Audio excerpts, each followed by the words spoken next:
During the Kamakura period in Japan, a time marked by profound political upheaval and the growing dominance of the military, the once mighty imperial family found itself relegated to a position of near irrelevance. Japan, which had once been governed under the direct authority of the emperor, was now firmly under the control of the Hojo Shogunate, a military regime that had risen to power by manipulating the feudal system. With the samurai class firmly in charge, the emperor's once unrivaled authority had been reduced to a mere formality, his power stripped away as the military elite wielded the true power behind the scenes.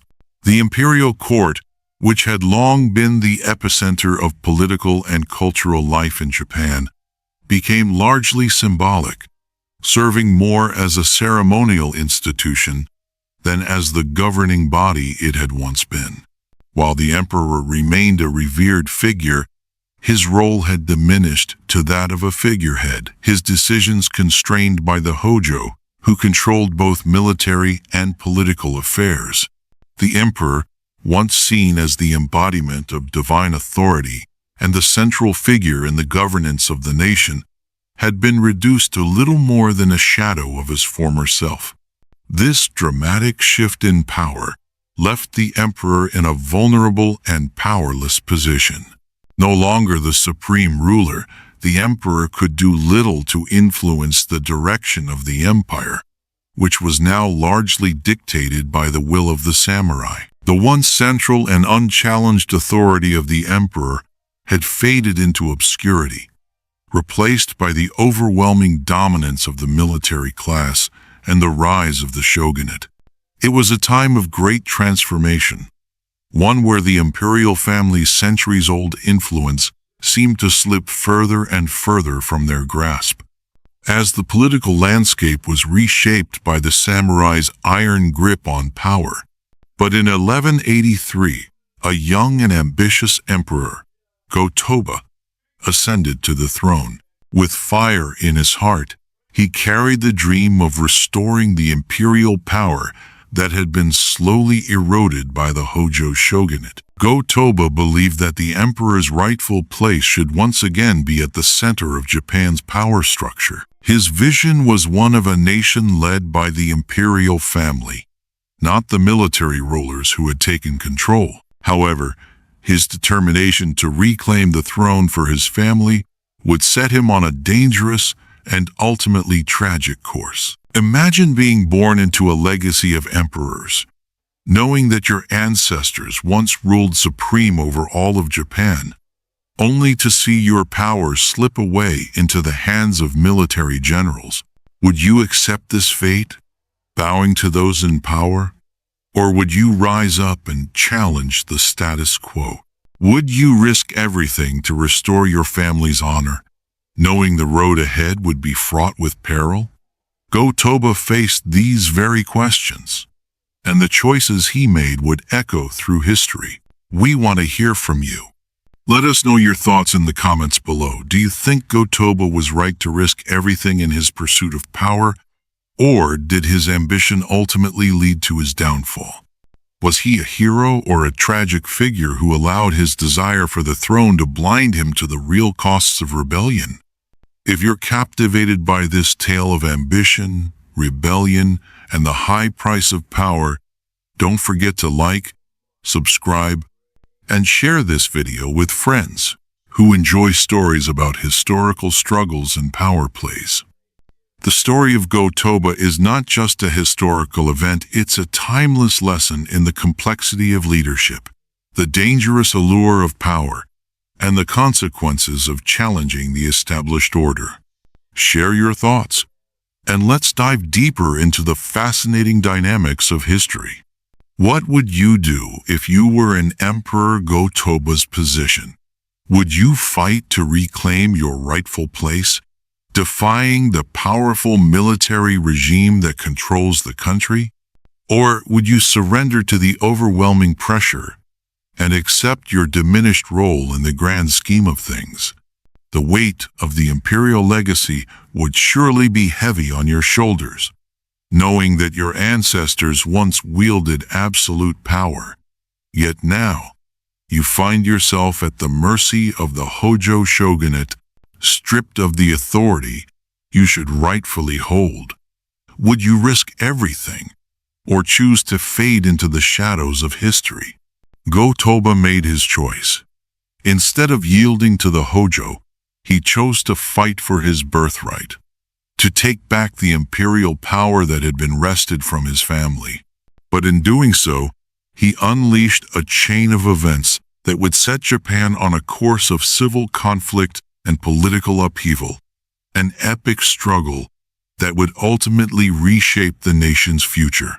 His bold decision to rebel against the Hojo Shogunate marked the beginning of the Jokyu War, a confrontation that would cost him not only his throne but also his freedom, forcing him into exile on a remote island.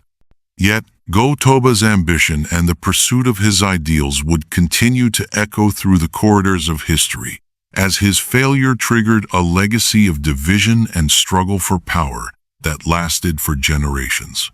But the question remains, was Go-Toba's decision to fight back against the Hojo truly justified? Did his ambition drive him to a noble cause, or did it cloud his judgment and blind him to the inevitable consequences of challenging a military regime that had entrenched itself in power for so long?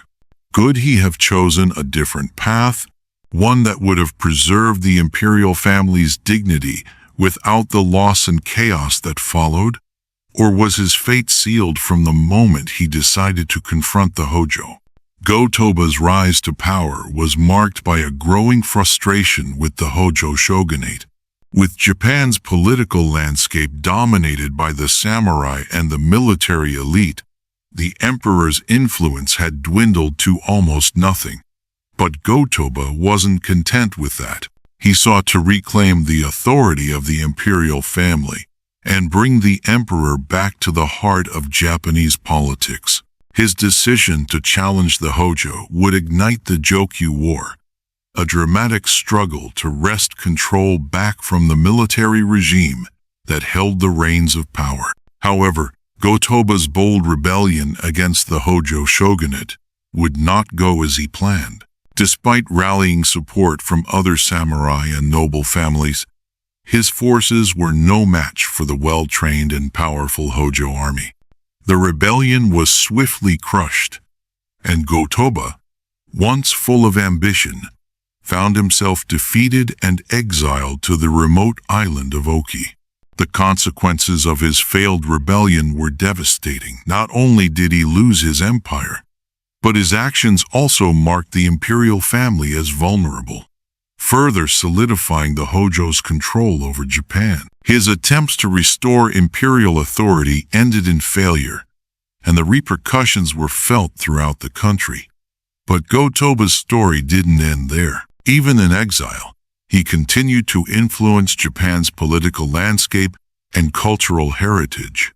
Despite his political fall from grace, Go-Toba remained a symbol of the imperial family's enduring legacy. So, what happens when ambition becomes a ruler's downfall? What happens when a leader, determined to restore what was once theirs, overlooks the risks and costs of rebellion? Follow the compelling journey of Emperor Go-Toba, a man whose vision for the restoration of imperial power ultimately led to scandal, betrayal, and a dramatic fall from grace. Go-Toba's story is a reflection of the dangerous complexities of ambition. Born into the grand legacy of Japan's emperors, he was raised with the conviction that the emperor was not just a ruler but the divine steward of Japan's destiny. From a young age, he saw the imperial throne not just as a title but as a sacred responsibility. However, as he came to power, Go-Toba quickly realized that his birthright had been diminished. He was no longer the sovereign ruler of Japan, but a ceremonial figurehead subjugated by the growing power of the Hojo Shogunate. The political landscape of Japan had shifted dramatically during Go-Toba's reign, and the samurai, led by the Hojo, held the true power. As an emperor, Go-Toba could only watch as his influence waned. But with his deep-rooted belief in the divine right of the emperor, he refused to accept this fate. His vision to restore the imperial family to its rightful, central role in Japan's governance would spark a rebellion that, while fueled by noble intentions, would lead to his ruin. His pursuit of power, though driven by a sense of justice and the desire to return to Japan's spiritual roots, set into motion a chain of events that would forever alter the country's political structure. Go-Toba's determination to challenge the Hojo was not a reckless whim. It was the result of years of simmering frustration with the Hojo's military rule. But in his ambition, Go-Toba miscalculated the risks, underestimating the formidable strength of the Hojo and the delicate balance of power that had been established. As Go-Toba rallied his supporters, including samurai and loyal courtiers, to his cause, he was confronted with the harsh reality of the challenge he had undertaken. His forces, though passionate, were no match for the well-trained, battle-hardened troops of the Hojo. The consequences of his rebellion became all too apparent when the Jokyu War, 1221, ended in a crushing defeat. Go-Toba's dream of restoring imperial rule was shattered, and he was left to face the overwhelming wrath of the Hojo. The cost of defying the established order was steep. Go-Toba's rebellion not only led to his exile, but also to the disillusionment and destruction of many of his loyal followers. Betrayed by some of those he trusted most, and abandoned by others, Go-Toba found himself a broken man, far removed from the throne that once held the power of the gods. His once great legacy, the divine institution of the emperor, had been reduced to a faint memory, overshadowed by the military might of the Hojo. Despite his tragic fall from grace, Go-Toba's story is not one of complete failure. Through his rebellion, he sparked the tensions that would eventually lead to future struggles for the imperial family's role in Japan.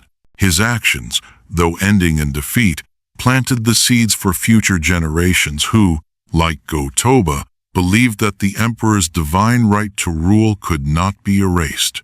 Though the Hojo's dominance would last for generations, Go-Toba's influence continued to resonate through the very fabric of Japan's political and cultural future. Join us as we dive into the rise and fall of Go-Toba, a leader whose pursuit of power, though noble in intention, set into motion a chain of events that would forever alter Japan's political structure. Through his story, we'll explore the complexities of ambition, the dangers of unchecked power, and the high price of defying the established order. Stay with us as we reveal the incredible highs and devastating lows of one of Japan's most determined and tragic rulers. His name may have been erased from the throne, but his vision for Japan's soul lives on, woven into the very fabric of the country's history. In the year 1183, a young man ascended to the throne of Japan, destined to become the 82nd emperor of the country.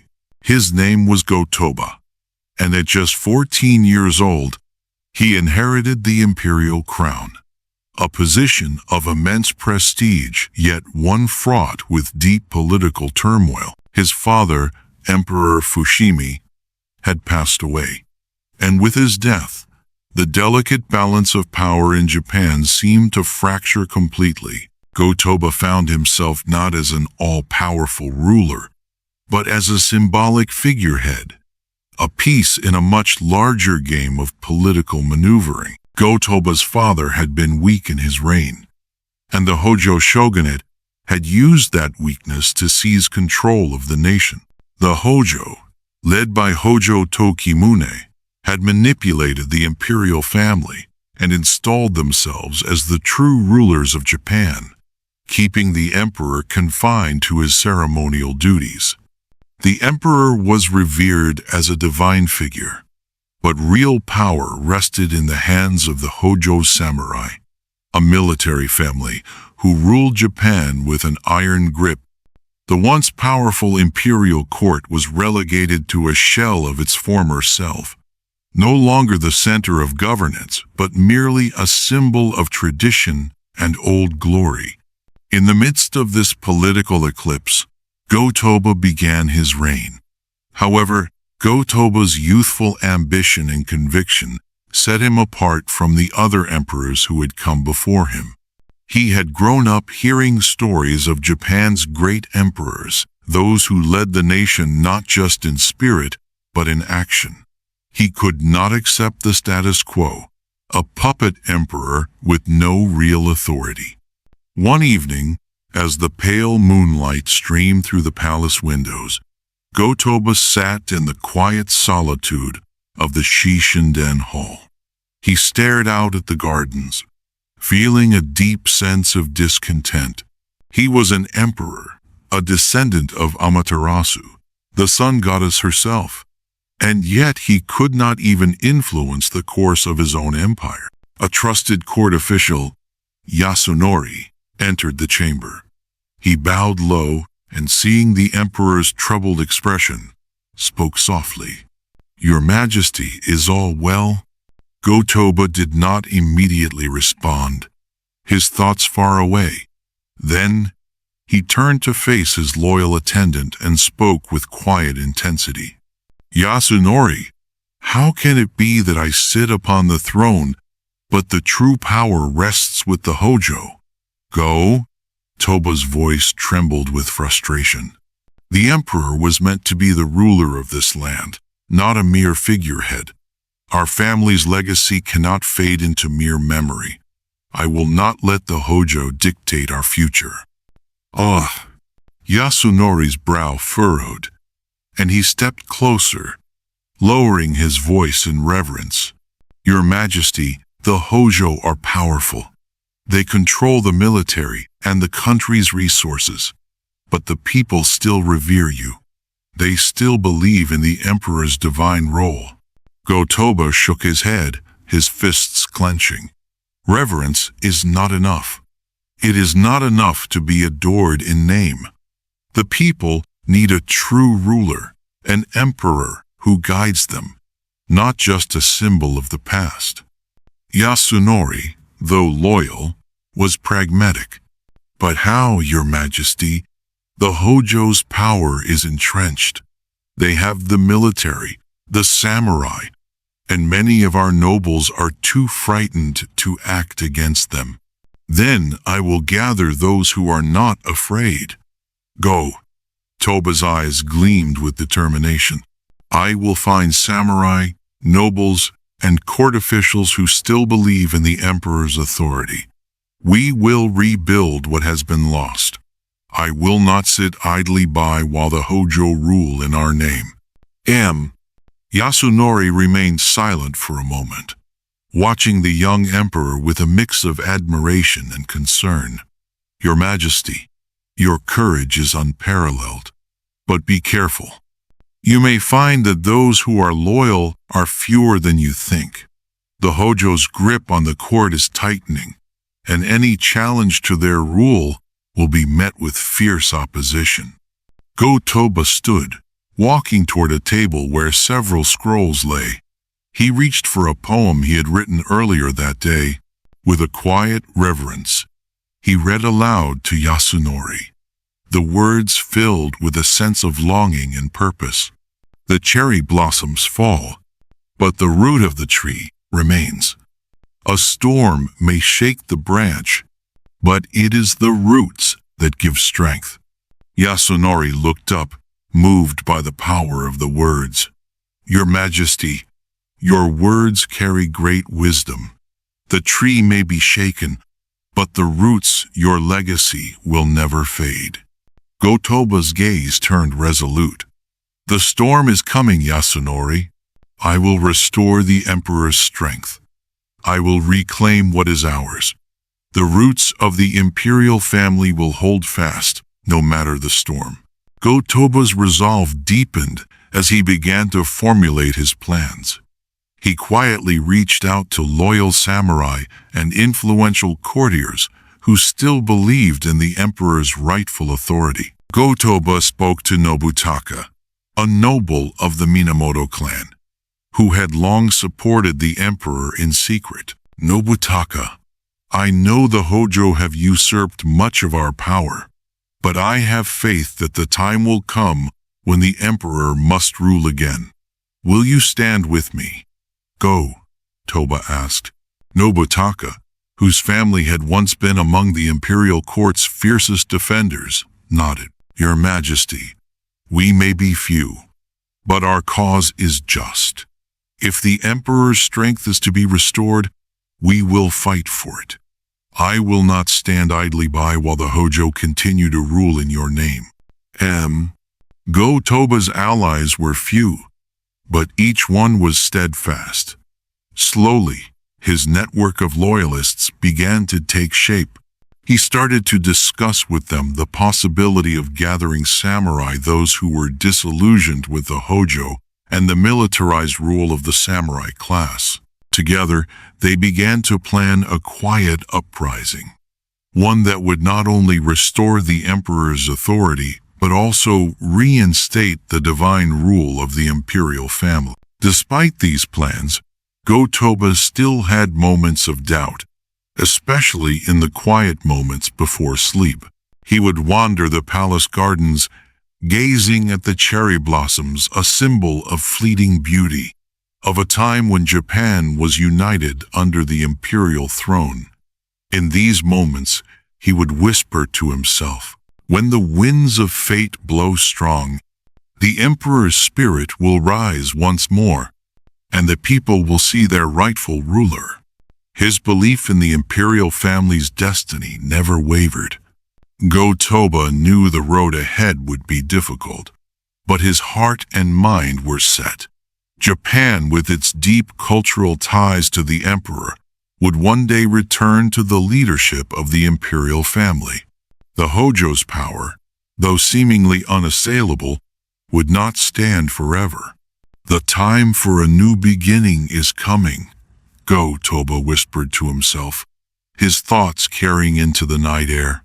"And I will be the one to bring it." Thus began Go-Toba's journey, not just as an emperor confined to ceremonial duties, but as the visionary of an eventual imperial revival, a leader who believed that, despite the Hojo's grip on power, the imperial family's rightful place in Japan's governance could not be denied forever. The young emperor's ambition grew stronger each day, and as he looked to the future, the path ahead seemed clear.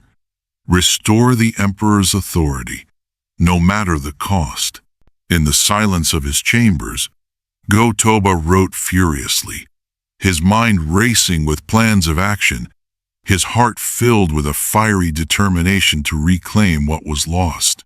He knew the road would be treacherous and fraught with danger, but in his soul, he could not rest while his ancestral legacy and the divine right of the emperor lay dormant under the rule of the Hojo. As he closed his eyes each night, Go-Toba felt the weight of history bearing down on him, the weight of the emperor's legacy, the weight of a nation's spiritual calling. In his mind's eye, he saw the imperial throne restored, the emperor's will unchallenged, and Japan united under the guidance of the imperial family. It was a vision that would not fade no matter the obstacles that stood in his path. Despite the Hojo's dominance and the overwhelming challenges that seemed to loom on the horizon, Go-Toba remained resolute. Each night, as he lay awake, he dreamed of a Japan where the emperor reigned supreme, not as a mere ceremonial figure, but as a true leader restoring the nation's moral and spiritual order. It was the emperor's divine duty to guide the country, not a military family like the Hojo. And Go-Toba believed with all his heart that Japan's future depended on the restoration of this ancient and sacred power. This vision became the bedrock of his soul. He could feel it in his very bones. The emperor's role was not just political, but divine. For Go-Toba, the throne was not just a seat of authority. It was the embodiment of Japan's destiny. The more he thought about the disempowered position of the imperial family, the more he felt the deep, gnawing sense of injustice. The emperor was meant to be the supreme leader, not a puppet in the hands of military rulers. And so, his resolve hardened.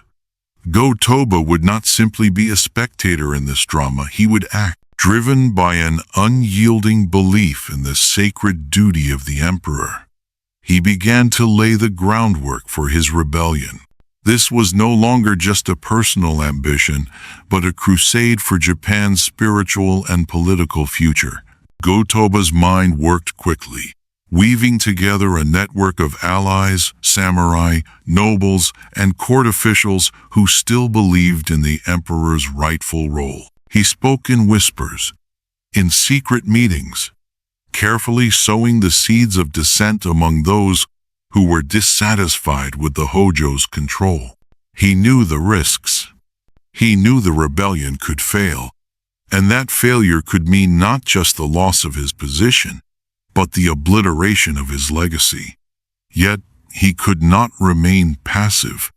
The emperor's divine mandate was not to be ignored, and Go-Toba could not allow the Hojo's usurpation of his family's power to stand unchallenged. Through these secretive meetings, Go-Toba gradually gathered a core group of loyalists, men and women who, like him, had not abandoned the belief that the emperor was the rightful ruler of Japan. Among them were trusted samurai like Tadatsune, a seasoned general who had long sworn allegiance to the imperial family, and Nobutaka, a nobleman who still believed that the emperor's power was a divine inheritance, not a title to be bestowed by military might. The plan began to take shape. Go-Toba knew that the key to success would be a swift and decisive strike against the Hojo's stronghold in Kamakura. He needed to move quickly, while the Hojo were still distracted by other matters. If he could rally enough support among the samurai, if he could raise the banner of the imperial family high enough, the people might rally to him. With his heart full of hope and his mind fixed on the goal, Go-Toba set his sights on Kamakura, the heart of Hojo power. But Go-Toba's ambitions were not without consequences. As his rebellion took form, whispers of it reached the Hojo shogunate. Hojo Tokimune, the regent, understood the threat immediately. The rebellion, if successful, would be an existential challenge to their rule. The Hojo had already solidified their power through alliances and military strength, but the idea of the emperor rising once again, reclaiming his divine authority, was a prospect they could not allow. The stage was set for a confrontation that would change the course of Japanese history. Go-Toba's rebellion, though rooted in his belief in the sacredness of the emperor's role, would lead to an epic clash of ideologies, the divine right of the emperor against the military might of the Hojo. As the rebellion advanced, Go-Toba would learn the true price of ambition, the cost of defying the status quo, and the price of daring to challenge the established order. The time for passive contemplation had passed. The battle for Japan's future had begun, and Go-Toba was determined to lead it no matter the consequences. As the years passed, and Emperor Go-Toba settled into his role, the weight of his diminished power became more unbearable. At first, the young emperor had been hopeful. inheriting the throne with dreams of restoring his family's influence and dignity. But those dreams were quickly tempered by the harsh reality of his position.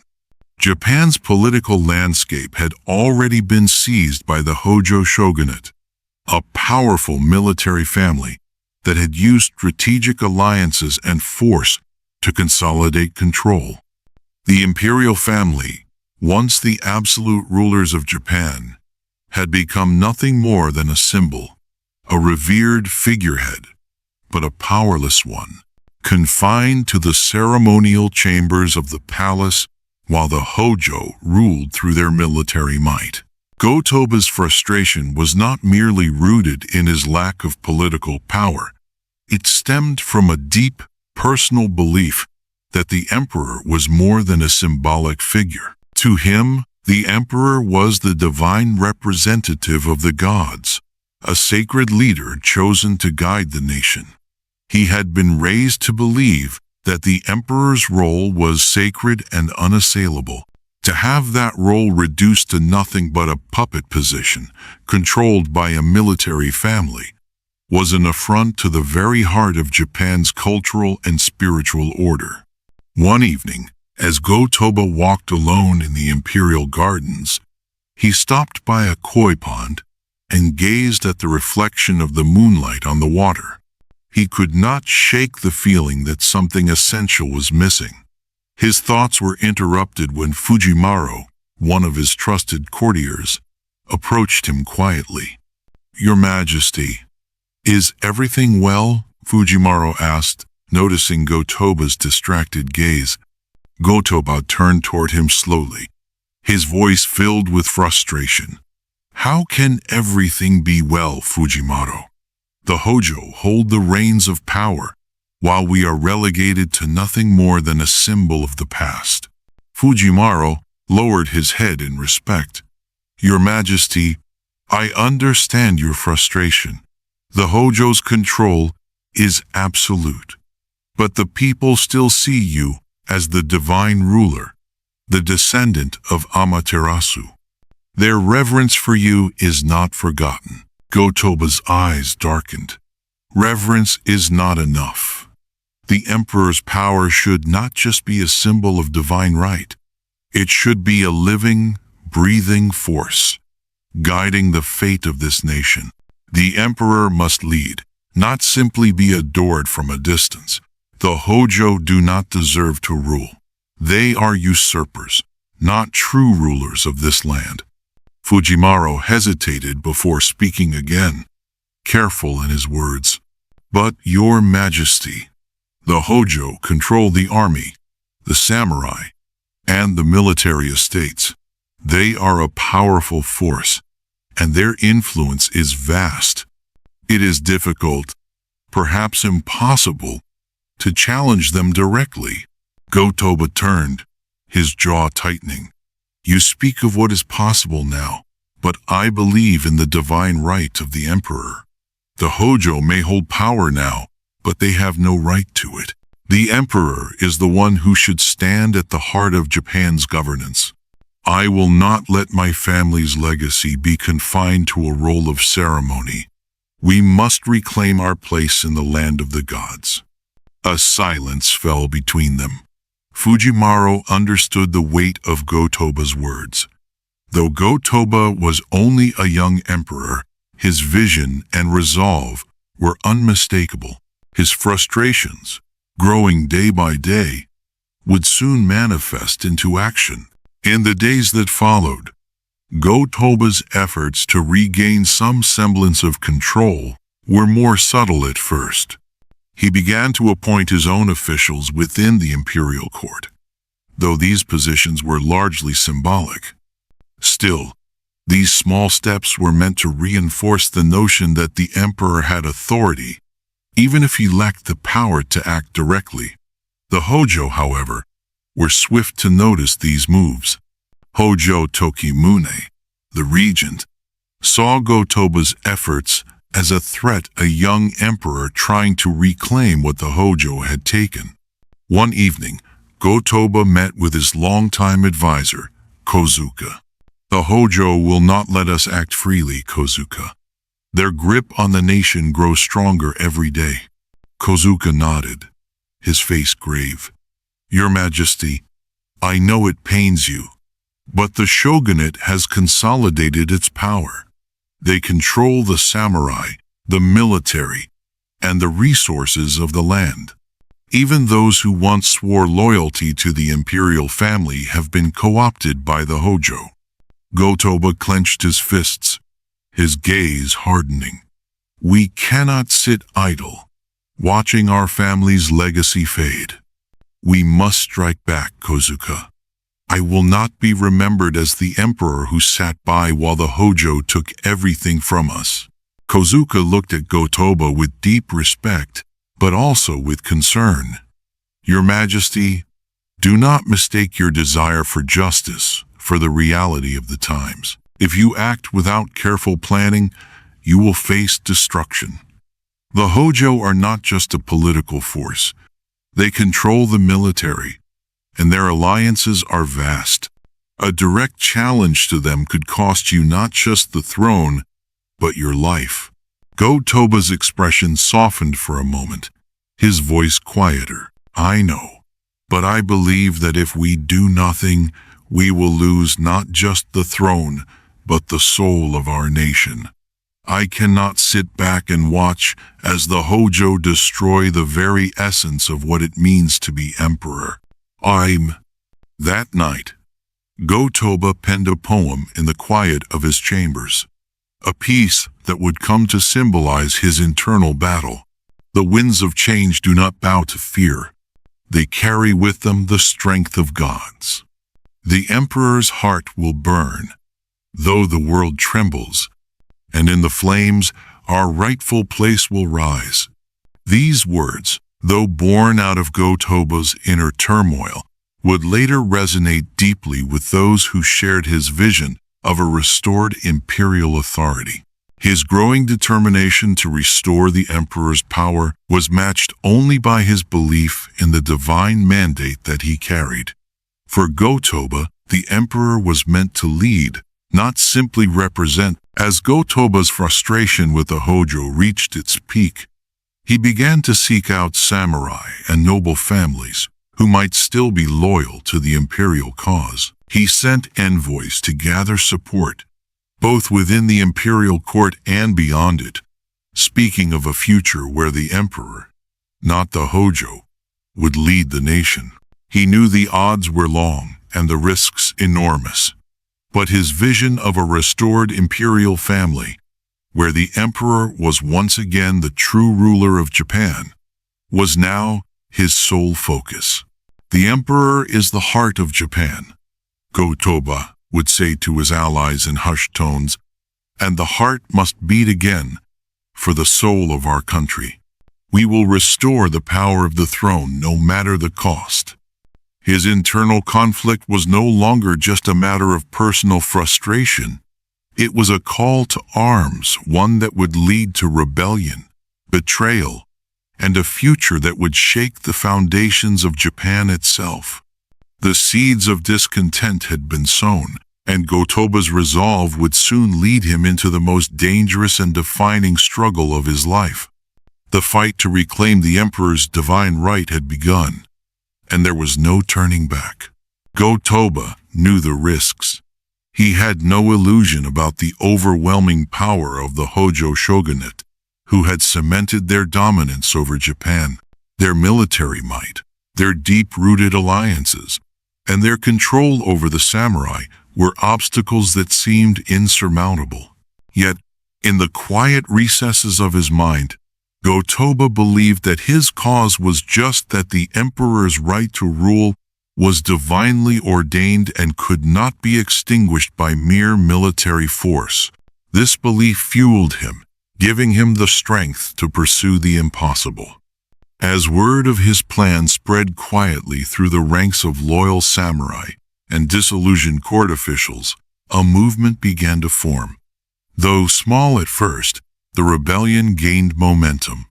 It was a movement driven not just by the desire to restore the emperor's throne, but by a vision of Japan where the emperor would once again sit at the heart of governance, no longer a figurehead, but a true ruler. The Hojo had usurped the imperial authority, but Go-Toba believed that the spirit of the imperial family could never truly be crushed. His network of supporters, once fractured and quiet, began to take action. Noble families that had once aligned with the Hojo found themselves torn. Some saw Go-Toba as the rightful emperor, the embodiment of Japan's spiritual and political legacy, and they pledged their support. The samurai, whose loyalty to the emperor had long been overshadowed by military rule, now found a rallying cry that spoke to their sense of honor, duty, and divine allegiance. But with each move Go-Toba made, the Hojo tightened their grip. They watched, calculated, and struck quickly. Hojo Tokimune, the regent, was not one to underestimate the power of the imperial family, even in its weakened state. The Hojo knew that if Go-Toba succeeded, their control over Japan would be at risk. They had carefully crafted a world where the samurai and military families held all the power. To allow the emperor's power to resurface would undo everything they had fought for and established. Yet Go-Toba's conviction was unwavering. With a clear vision of a restored Japan, he sent emissaries to call upon the noble families and samurai who were still loyal to the imperial family, urging them to rise against the Hojo. The response was mixed. Some supported him fully, while others hesitated, wary of the overwhelming strength of the Hojo. The rebellion was fragile, and with every passing day, Go-Toba realized that time was not on his side. Despite these challenges, Go-Toba was resolute. His resolve was bolstered by the thought of his ancestors, by the sacred duty he believed had been passed down through generations. He was not just fighting for power, he was fighting for the soul of Japan, for the divine mandate of the emperor to rule in harmony with the heavens. This conviction drove him forward, even as doubt and fear began to creep into the minds of his allies. It was clear that the Hojo would not stand idly by while Go-Toba sought to regain control. The time had come for action. Go-Toba and his followers would march toward Kamakura, the heart of the Hojo's power. If they could strike quickly, perhaps they could seize the momentum. The Hojo, however, had already prepared for such an eventuality. Their forces were formidable, and they were not easily caught off guard. As Go-Toba's army advanced toward Kamakura, the tension in the air was palpable. The samurai under his command were determined, but the Hojo had the numbers and the military experience. The battle for Japan's soul was about to unfold, and Go-Toba knew that the outcome of this conflict would shape the future of the nation for generations to come. This was no longer just a fight for political power, it was a spiritual battle, a battle for the very heart of Japan. Go-Toba's resolve would be tested as never before, and as the two forces prepared for the inevitable clash, the echoes of his vision of a united, restored imperial Japan rang louder than ever. In 1221, after years of simmering frustration and careful plotting, Emperor Go-Toba made the fateful decision to take direct action. The time had come for the young emperor to reclaim the imperial authority that had been stripped from his family by the Hojo shogunate. No longer willing to remain a symbolic figurehead, Go-Toba sought to overthrow the Hojo and restore the imperial family to its rightful place at the heart of Japan's governance. This was the beginning of the Jokyu War, Chonjo no Lant, a rebellion that would rock the foundations of Japan's political structure. Fueled by a belief in the emperor's divine right to rule, Go-Toba's rebellion was not just a personal crusade, it was a battle for the soul of Japan, for the future of its people, and for the restoration of the emperor's divine authority. The Hojo, who had controlled Japan for decades, saw the emperor's authority as nothing more than a relic of the past. Go-Toba, however, was determined to revive that lost power, to cast the Hojo aside, and to unify Japan under the true divine ruler, the emperor. Go-Toba's army, though smaller and less experienced, was made up of fiercely loyal samurai and court officials who still believed in the sacred role of the emperor. His supporters, many of whom were dissatisfied with the Hojo's oppressive rule, rallied to his cause. Among them was Tadatsune, the samurai general who had long served the imperial family, and Nobutaka, a nobleman with long-standing ties to the court. Together, they worked to gather men and resources, hoping that the emperor's spiritual authority would inspire enough support to challenge the Hojo's military dominance. Go-Toba's plan was simple but audacious. He would march toward Kamakura, the stronghold of the Hojo Shogunate, and lay siege to the heart of their power. The journey would be dangerous and fraught with risks, but Go-Toba believed that if he could strike quickly, the Hojo would not be prepared for an attack on their own doorstep. As Go-Toba's forces gathered in the mountains surrounding Kamakura, the tension in the air was palpable. The samurai under his command were hungry for change, eager to fight not only for the emperor's return to power, but for a future where the samurai were not merely subjects of the shogunate, but respected as defenders of the emperor's authority. One night, as Go-Toba reviewed his battle plans in the war tent, Tadatsune approached him. "Your Majesty, the time has come. Our men are ready, but we must strike swiftly. The Hojo will not hesitate to crush us if we wait too long." Go-Toba looked out across the encampment, where his forces prepared for battle. "We strike tomorrow, Tadatsune. The Hojo will know that we are not afraid. I have the divine right to rule, and that right will not be denied. The people will follow. The samurai will follow.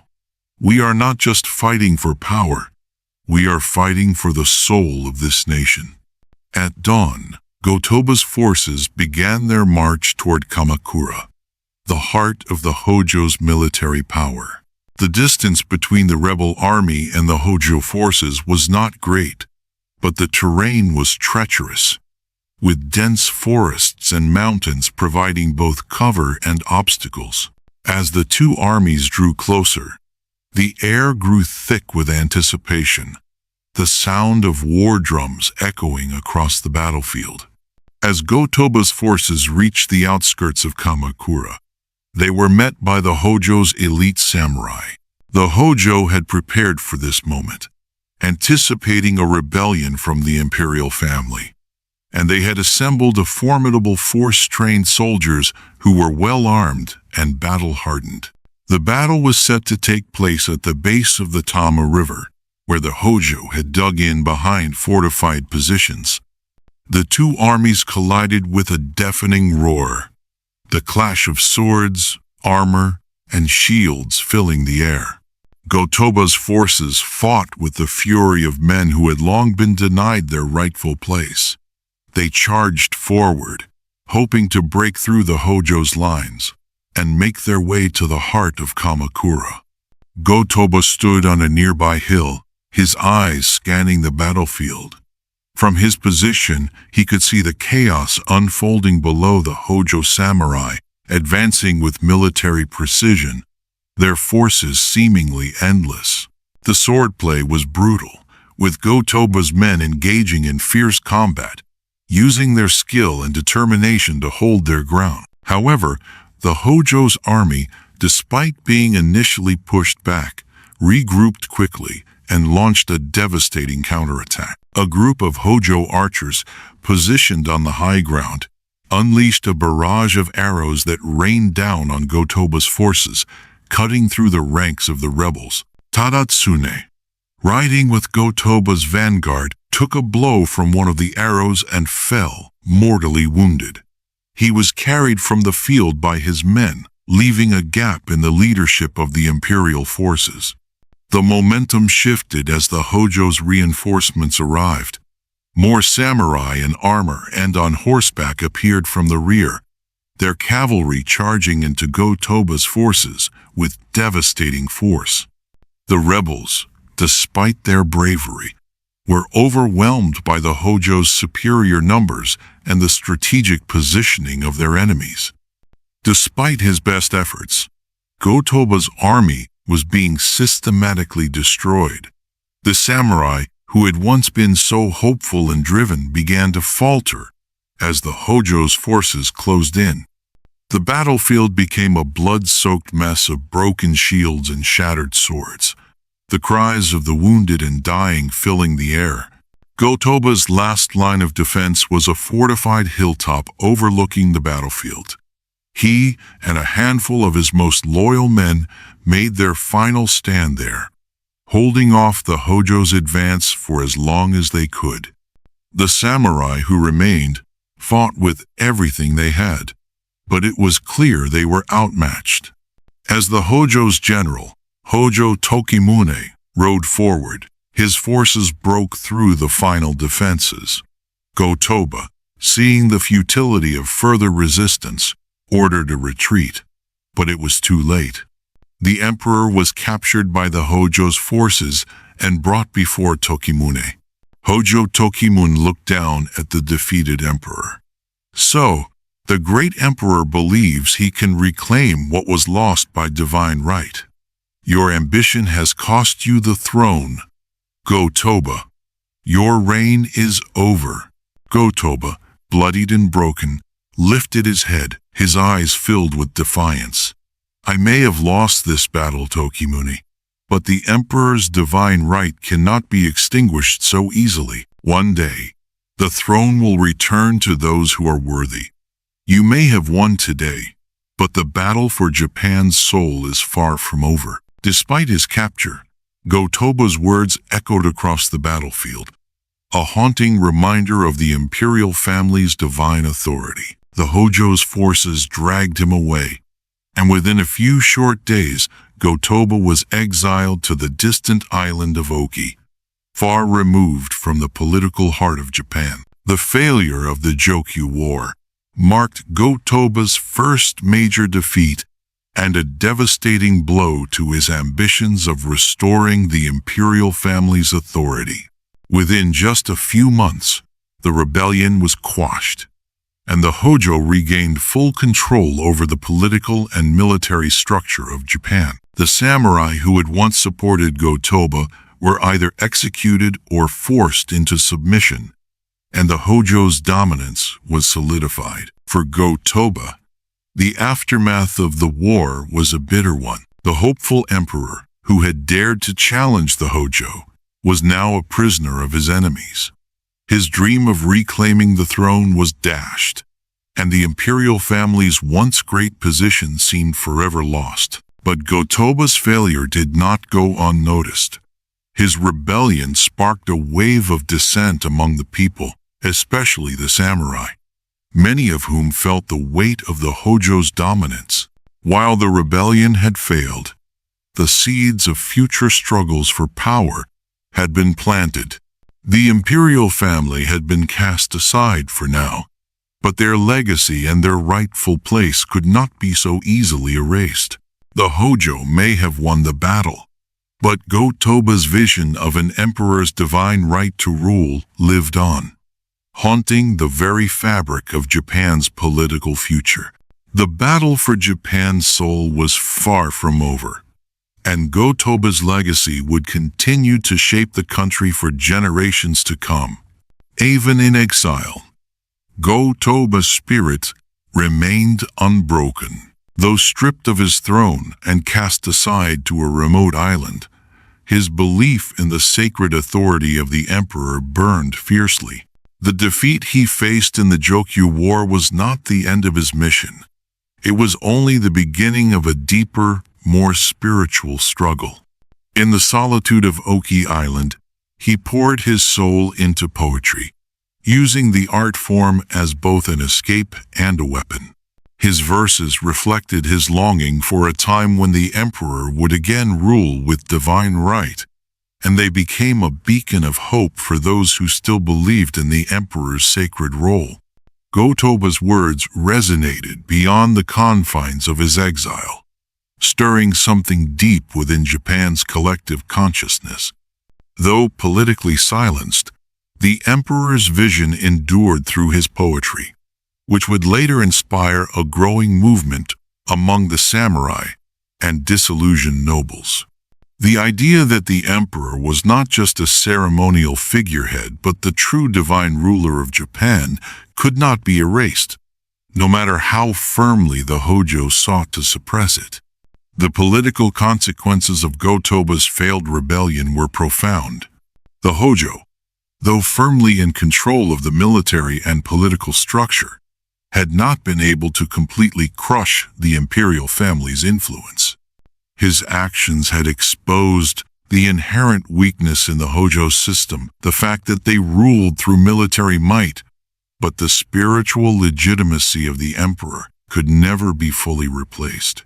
Go-Toba's defiance, though unsuccessful in the immediate sense, laid the groundwork for the divisions that would later define Japan's political landscape. The imperial family was fractured, and the idea of a restored emperor would not fade from the minds of future rulers and reformers. Go-Toba's son, Emperor Go-Daigo, would pick up the mantle of his father's vision, leading a new rebellion decades later.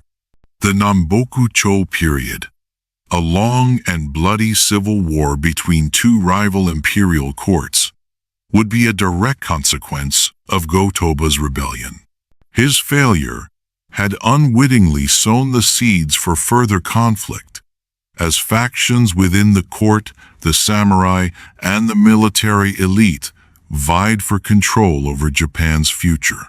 Even though Go-Toba would never live to see the restoration of imperial authority, his impact continued to echo through the centuries. His rebellion and the ideals he fought for, the divine right of the emperor, the sacred nature of the imperial family, remained a potent force in Japan's cultural and political memory.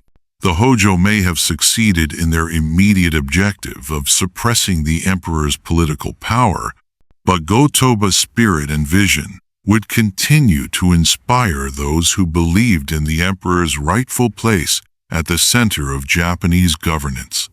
In the end, Go-Toba's legacy was not defined by his failure to reclaim the throne, but by his unwavering belief in the emperor's sacred duty. His vision, though never fully realized in his lifetime, planted the seeds for future generations who would carry the torch for a united Japan under the divine rule of the emperor. And while the Hojo's grip on power may have been secure, the battle for Japan's soul was far from over. Go-Toba had ignited a fire that would continue to burn brightly in the hearts of those who believed that Japan's true ruler could only be the emperor, the divine representative of the gods on earth. The Jokyu War had been a bold and desperate attempt by Emperor Go-Toba to reclaim the imperial power that had been stripped from his family by the Hojo Shogunate, but it ended in tragic failure. The rebellion, despite Go-Toba's unwavering resolve and the support of several noble samurai families, was swiftly crushed by the overwhelming might of the Hojo. The rebellion had threatened to disrupt the established order, and in the aftermath, Go-Toba found himself broken, his ambitions shattered, and his hopes for restoring imperial rule dashed forever. In the immediate wake of the rebellion's collapse, the Hojo wasted no time in solidifying their position. The Hojo Shogunate, now firmly entrenched in power, had decisively defeated a significant challenge to their authority. Go-Toba's attempt to reclaim the throne had posed a serious threat to their reign, and they were determined to send a clear message to anyone who might dare to oppose them in the future. There could be no challenges to their rule. Go-Toba, once revered as the divine ruler of Japan, was captured. His throne, once the supreme authority in the land, was no longer his. Stripped of his title and cast aside as a prisoner, the former emperor was a broken man. The Hojo's response to the rebellion was swift, ruthless, and intended to serve as a public example. In one brutal stroke, Go-Toba was exiled to the remote and desolate island of Oki, far removed from the centers of power in both Kyoto and Kamakura. The island of Oki, located in the Sea of Japan, was a barren and isolated place, far from the political heart of Japan. It was a desolate location, surrounded by the wild seas, and had long been used by the Hojo to exile those they deemed threats. It was here that Go-Toba was sent not just as a prisoner, but as a symbol of the Hojo's absolute control. The exiled emperor was cut off from the world he had once ruled, confined to an island where his every action was watched and his voice silenced. For Go-Toba, this exile represented the final crushing of his dreams. He had once been the highest authority in Japan, the descendant of gods, but now he was nothing more than a forgotten man in a forgotten place. His power, his authority, and his imperial court were all stripped away. The Hojo had succeeded in their efforts to not only crush the rebellion but to erase Go-Toba's legacy from Japan's political history. What have I become?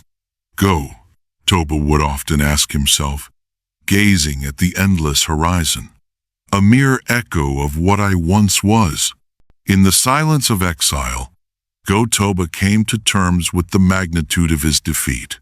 His dreams of restoring the imperial family to its former glory lay in ruins. The Hojo, who had once been merely a military faction, now ruled Japan with complete and unquestioned authority.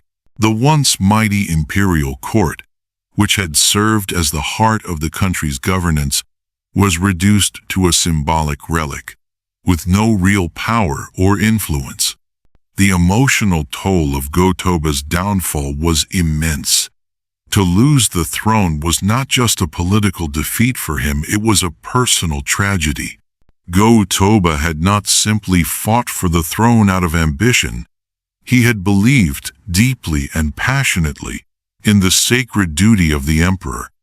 The emperor's role was not just that of a ruler, but as the divine representative of the gods on earth. For Go-Toba, losing the throne meant losing his very identity, the sacred responsibility that he had been born to carry. In his moments of solitude on the island, Go-Toba would often reflect on what had once been and what had been lost.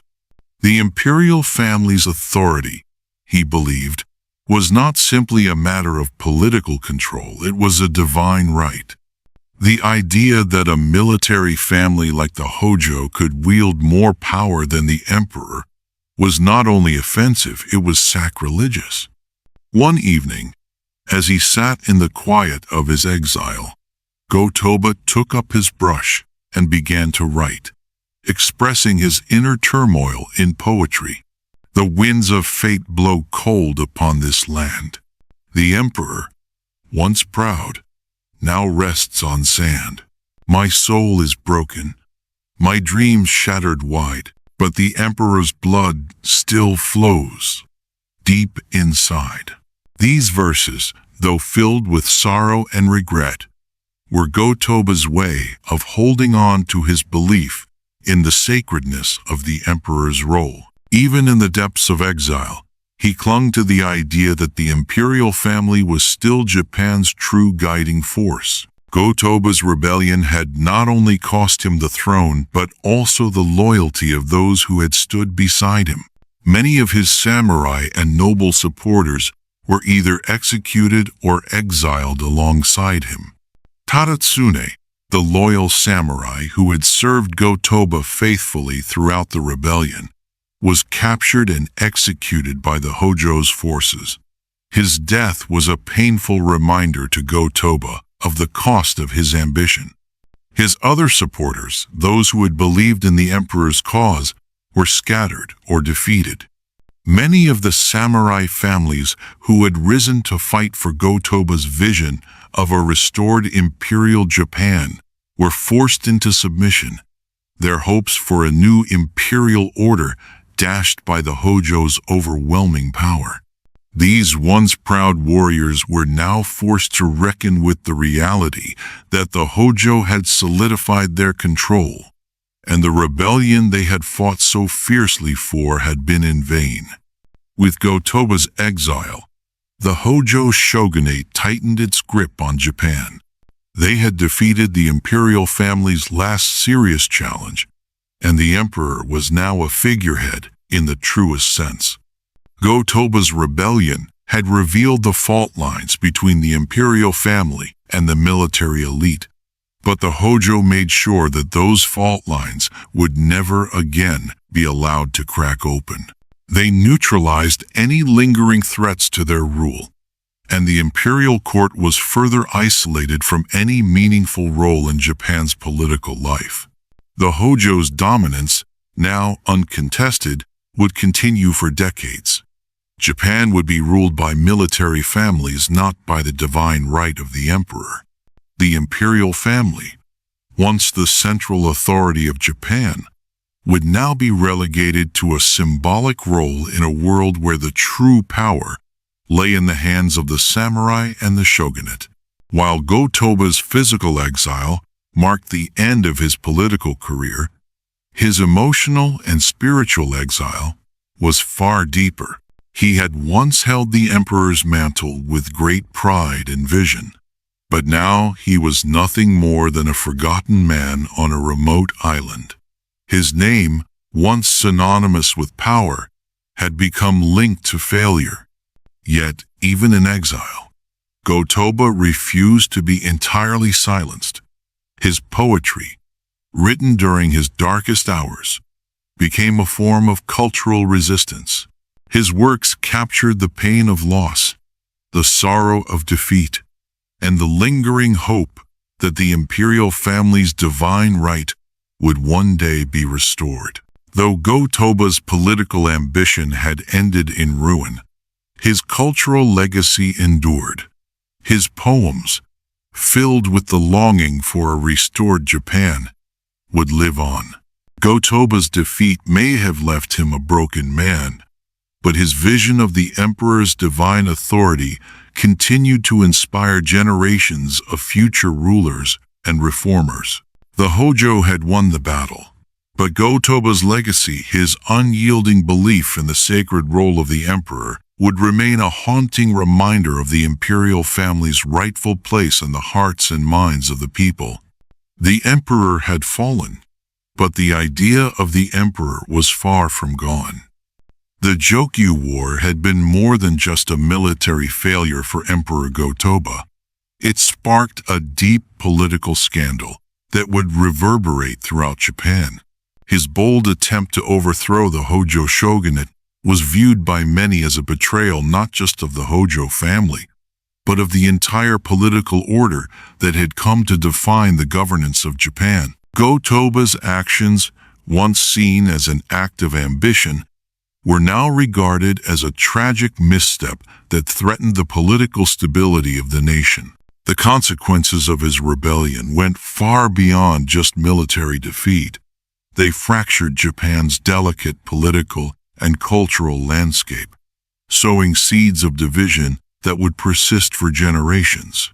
In the eyes of the Hojo, Go-Toba's rebellion was not just an attack on their rule, but an unforgivable act of defiance. The Hojo had spent years carefully consolidating their power over Japan, securing military alliances, and strategically positioning themselves to dominate the political sphere. While the emperor, as a divine figure, was still revered by many. His real power had been stripped away. The Hojo had turned the emperor into a mere figurehead, and Go-Toba's decision to challenge their authority was seen as a direct assault on the shogunate's legitimacy. The Hojo had worked tirelessly to create a system where their military control was unquestioned, and Go-Toba's rebellion threatened to unravel that delicate system. For Go-Toba, his rebellion had been a fight for justice, rooted in a deep sense of loyalty to the divine order. He believed that the emperor was the rightful ruler, that the imperial family carried a sacred duty to govern Japan, and that the Hojo, as military usurpers, had no divine right to rule. To him, his actions were not a betrayal but a necessary restoration of Japan's spiritual and political order. Go-Toba saw himself not as a disruptor, but as a savior of Japan's true legacy, a legacy that had been undermined by the rise of the military elite. However, Go-Toba's rebellion was viewed differently by many in the samurai class and the imperial court. For those who had thrived under the Hojo, Go-Toba's actions were seen as reckless and dangerous. The Hojo had established peace and order in Japan, and to challenge that system threatened to unravel the very fabric of the nation. Many samurai who had once sworn allegiance to the imperial family now found themselves divided. Some remained loyal to Go-Toba, believing in the divine right of the emperor. Others, however, saw the rebellion as a disruption that could plunge Japan into chaos once again. The political rift created by Go-Toba's rebellion caused a deep division within the imperial court itself. The Hojo had long manipulated court politics, ensuring that the emperor's influence remained minimal. They had built a network of alliances with powerful samurai families, securing their loyalty to the Hojo through both strategic marriage and the distribution of power. Go-Toba's actions, though noble in his eyes, disrupted this balance, creating a deep sense of uncertainty. The court, which had long been dominated by the Hojo, was now split. Some officials and samurai, loyal to the imperial family's legacy, rallied behind Go-Toba. These men and women believed that the emperor's rightful place was at the center of governance, and they saw Go-Toba's rebellion as an opportunity to restore the imperial family's power. Others, however, had long benefited from the Hojo's reign, enjoying positions of influence and wealth. For them, Go-Toba's rebellion was a direct betrayal of the system that had kept them in power. As Go-Toba's supporters grew fewer, the factions within the court became increasingly polarized. Go-Toba, for his part, could not understand why so many had turned away from his cause. He believed that Japan had strayed from its true path, and that the samurai and the nobility had become corrupted by the Hojo's rule. Yet the very people he had once relied upon for support began to see his rebellion not as a righteous cause, but as a dangerous gamble that threatened to undo the hard-earned stability of Japan. In the imperial court, the Hojo's grip on power grew tighter, as the emperor's influence waned with every passing day. Perhaps the most painful part of Go-Toba's downfall was the betrayal from within his own ranks. As the rebellion began to falter, and the Hojo forces began to gain the upper hand, some of Go-Toba's most trusted allies began to desert him. The samurai families and noble houses who had once supported the emperor's cause now began to abandon him. Betrayal, Go-Toba realized, was not limited to his enemies. It had seeped into the hearts of those he had called friends. Some samurai who had sworn loyalty to Go-Toba were suddenly coerced into swearing allegiance to the Hojo. They feared retribution, or perhaps saw the rebellion as hopeless and inevitable failure. Kageyasu, one of Go-Toba's most trusted generals, was among the first to defect. He had once shared Go-Toba's vision for a restored imperial family, but when the tide of battle turned against them, Kageyasu fled, surrendering to the Hojo. Go-Toba's hopes of a unified front dissolved as more and more of his supporters chose self-preservation over loyalty to the cause. "I cannot risk my life for a lost cause, Your Majesty," Kageyasu had said coldly to Go-Toba, his eyes downcast in shame. "The Hojo are too powerful. I have no choice but to join them." The pain of this betrayal was deeper than any wound Go-Toba had suffered in battle. His once solid support base was now fractured, and those who had sworn loyalty to him were now turning their backs. The emperor, already reeling from the loss of his military campaign, now found himself surrounded by men who had once stood beside him but had now abandoned him in his moment of need. His rebellion was unraveling before his eyes, and the weight of betrayal threatened to crush his spirit. The ultimate betrayal, however, came not from his allies, but from the Hojo themselves. After capturing Go-Toba, the Hojo wasted no time in ensuring that his rebellion would be erased from history. They knew that Go-Toba's vision of a Japan governed by an emperor, not by military overlords, was dangerous, and they acted swiftly to neutralize him. With the imperial family's power extinguished, the Hojo regents decided to exile Go-Toba to the isolated Oki Island, a place far removed from the political heart of Japan. This exile was not just a punishment. It was a calculated move to ensure Go-Toba would never again be a threat to their rule. By placing him in this desolate place, the Hojo hoped to strip Go-Toba of everything: his title, his influence, and his dignity. For Go-Toba, this final betrayal was deeply personal. To be cast away to such an isolated place, to live out his days as a forgotten prisoner, was a cruel fate. The emperor who had once commanded the respect of the samurai and the people was now a man in exile, forgotten by history. "How far I have fallen," Go-Toba whispered to himself as he gazed at the bleak horizon from the shore of Oki Island. His reign, once filled with hopes of restoration, had ended in failure, betrayal, and isolation. The Hojo, having crushed Go-Toba's rebellion and exiled him, solidified their dominance over Japan. Their control, which had been questioned by Go-Toba's defiance, was now unchallenged. Go-Toba's name became synonymous with failure, his ambition now regarded as a reckless pursuit that led to ruin.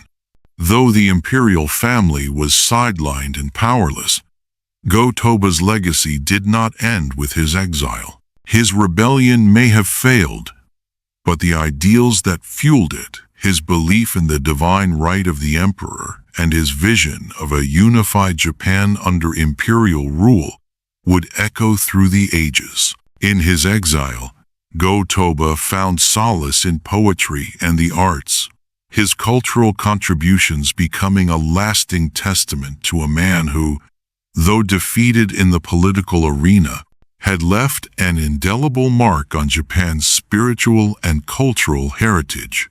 The Hojo had triumphed in the political sphere, but Go-Toba's name, as a symbol of resistance, would never fade from Japan's history.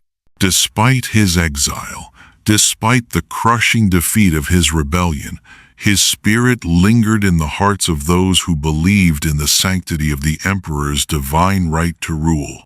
His actions, though seen as reckless and ultimately futile, had ignited something deeper in the consciousness of Japan.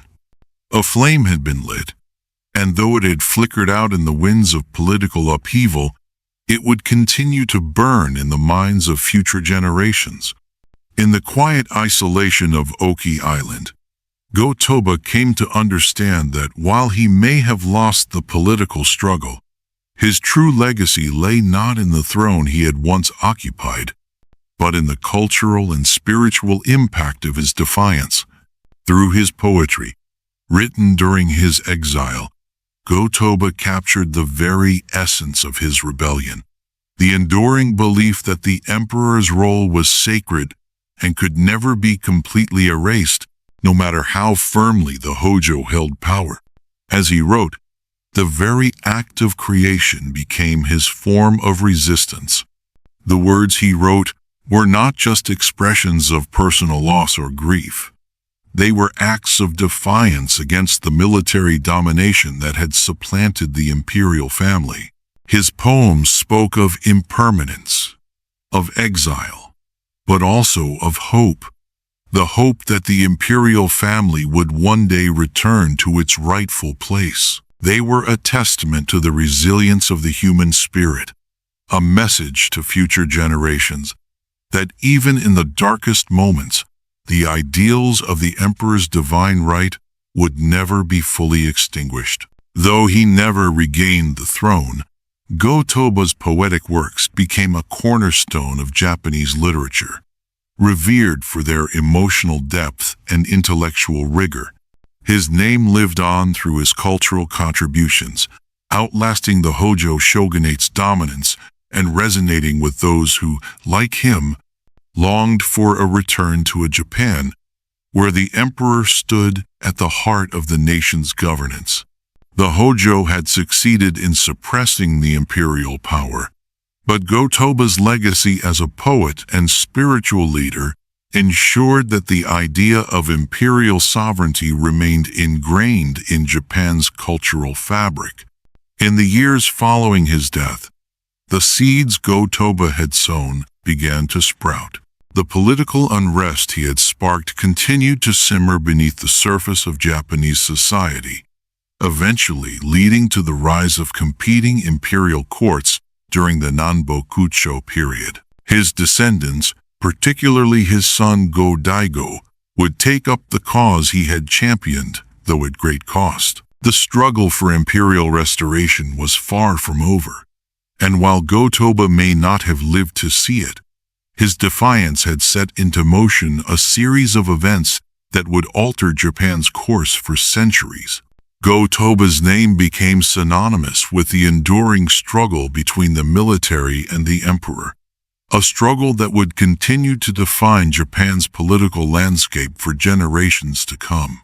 Though he failed to restore the imperial authority in his lifetime, his unwavering belief in the divine right of the emperor remained a beacon for future generations. His story, marked by both tragic failure and cultural brilliance, remained a powerful reminder that the struggle for Japan's soul was not over, and that the emperor's rightful place could never be fully erased. After his defeat in the Jokyu War, Emperor Go-Toba was exiled to the remote island of Oki, far removed from the bustling centers of political and cultural life in Kyoto and Kamakura.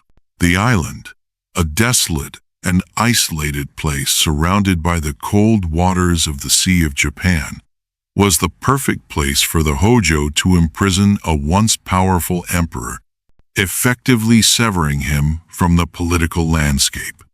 Oki Island became not only a physical prison but a symbolic one as well, a place where the imperial family's influence was rendered impotent, and the man who had once sought to restore the power of the emperor was left to live out his days as a forgotten figure. But while Go-Toba's political power had been stripped away, his dignity and inner resolve remained unbroken. The Hojo had hoped that isolation would destroy his spirit, that the crushing weight of defeat would force him to succumb to despair. Yet even in this distant exile, Go-Toba held fast to his belief in the divine right of the emperor, and in his heart, the flame of his vision for a restored imperial Japan continued to burn, even if it was now a quiet fire, far from the courts of power. In his exile, Go-Toba turned to poetry and the arts as a means of coping with the anguish of his defeat and isolation. Though far from the imperial court, he could not escape his own reflection on the state of the nation, on the failure of his rebellion, and the crushing weight of his loss. For Go-Toba, the pen became his sword, and through his poetry, he sought both solace and redemption. Go-Toba had always been deeply involved in literature and the arts.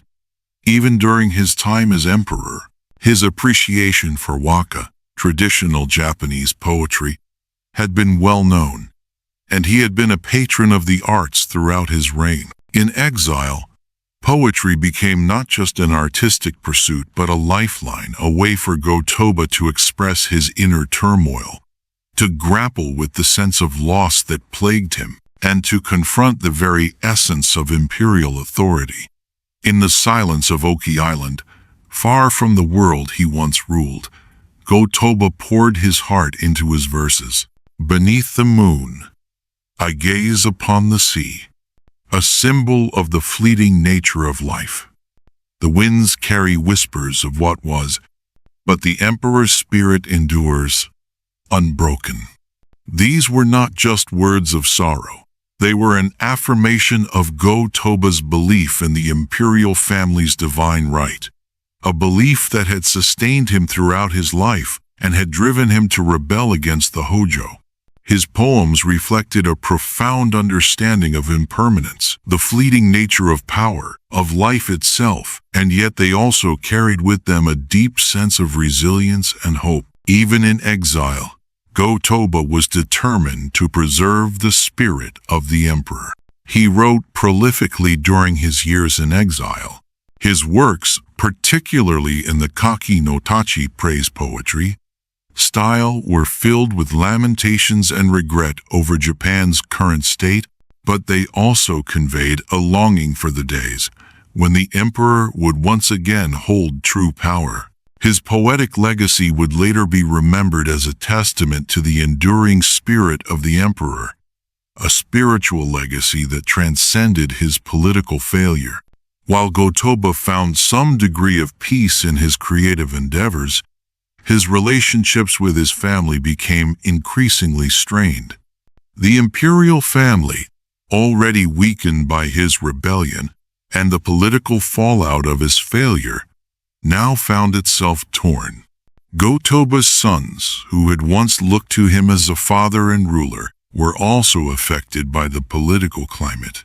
His son, Emperor Shijo, succeeded him as emperor, but their relationship was distant and increasingly complicated. Shijo, a young emperor thrust into the weighty role of leadership after Go-Toba's exile, struggled with the shadow of his father's failure hanging over him. The Hojo had made sure that Shijo's reign was one of puppet leadership, and Go-Toba's continued existence in exile was a constant reminder of the imperial family's weakened position. While Go-Toba had tried to instill in his son the belief that the emperor's role was sacred, the reality of the Hojo's political dominance made it difficult for Shijo to assert any real power. In private moments, Go-Toba reflected on the relationship with his sons. He had once hoped that his son would lead Japan back to the glory of the imperial family, but the divided court, the Hojo's dominance, and his own exile had left their relationship strained. Go-Toba's desire to restore the imperial authority clashed with the political realities his son faced, and their bond, once a pillar of hope for the imperial family's future, had become one of distance and dissatisfaction. Go-Toba also faced strained relations with the remaining members of the imperial court. Those who had once supported his vision of a restored empire were either dead or scattered. The court, now under the Hojo's thumb, could no longer provide the kind of moral support Go-Toba had hoped for. His loyal courtiers had either been executed or forced into submission, and the imperial family that had once been the seat of power was now a distant, powerless institution. Despite his political downfall, Go-Toba's legacy as a cultural and intellectual figure endured. The imperial family, as an institution, had lost its political power, but Go-Toba's role in Japanese culture remained significant. His poetic works were widely respected, and he became a symbol of Japan's spiritual resilience.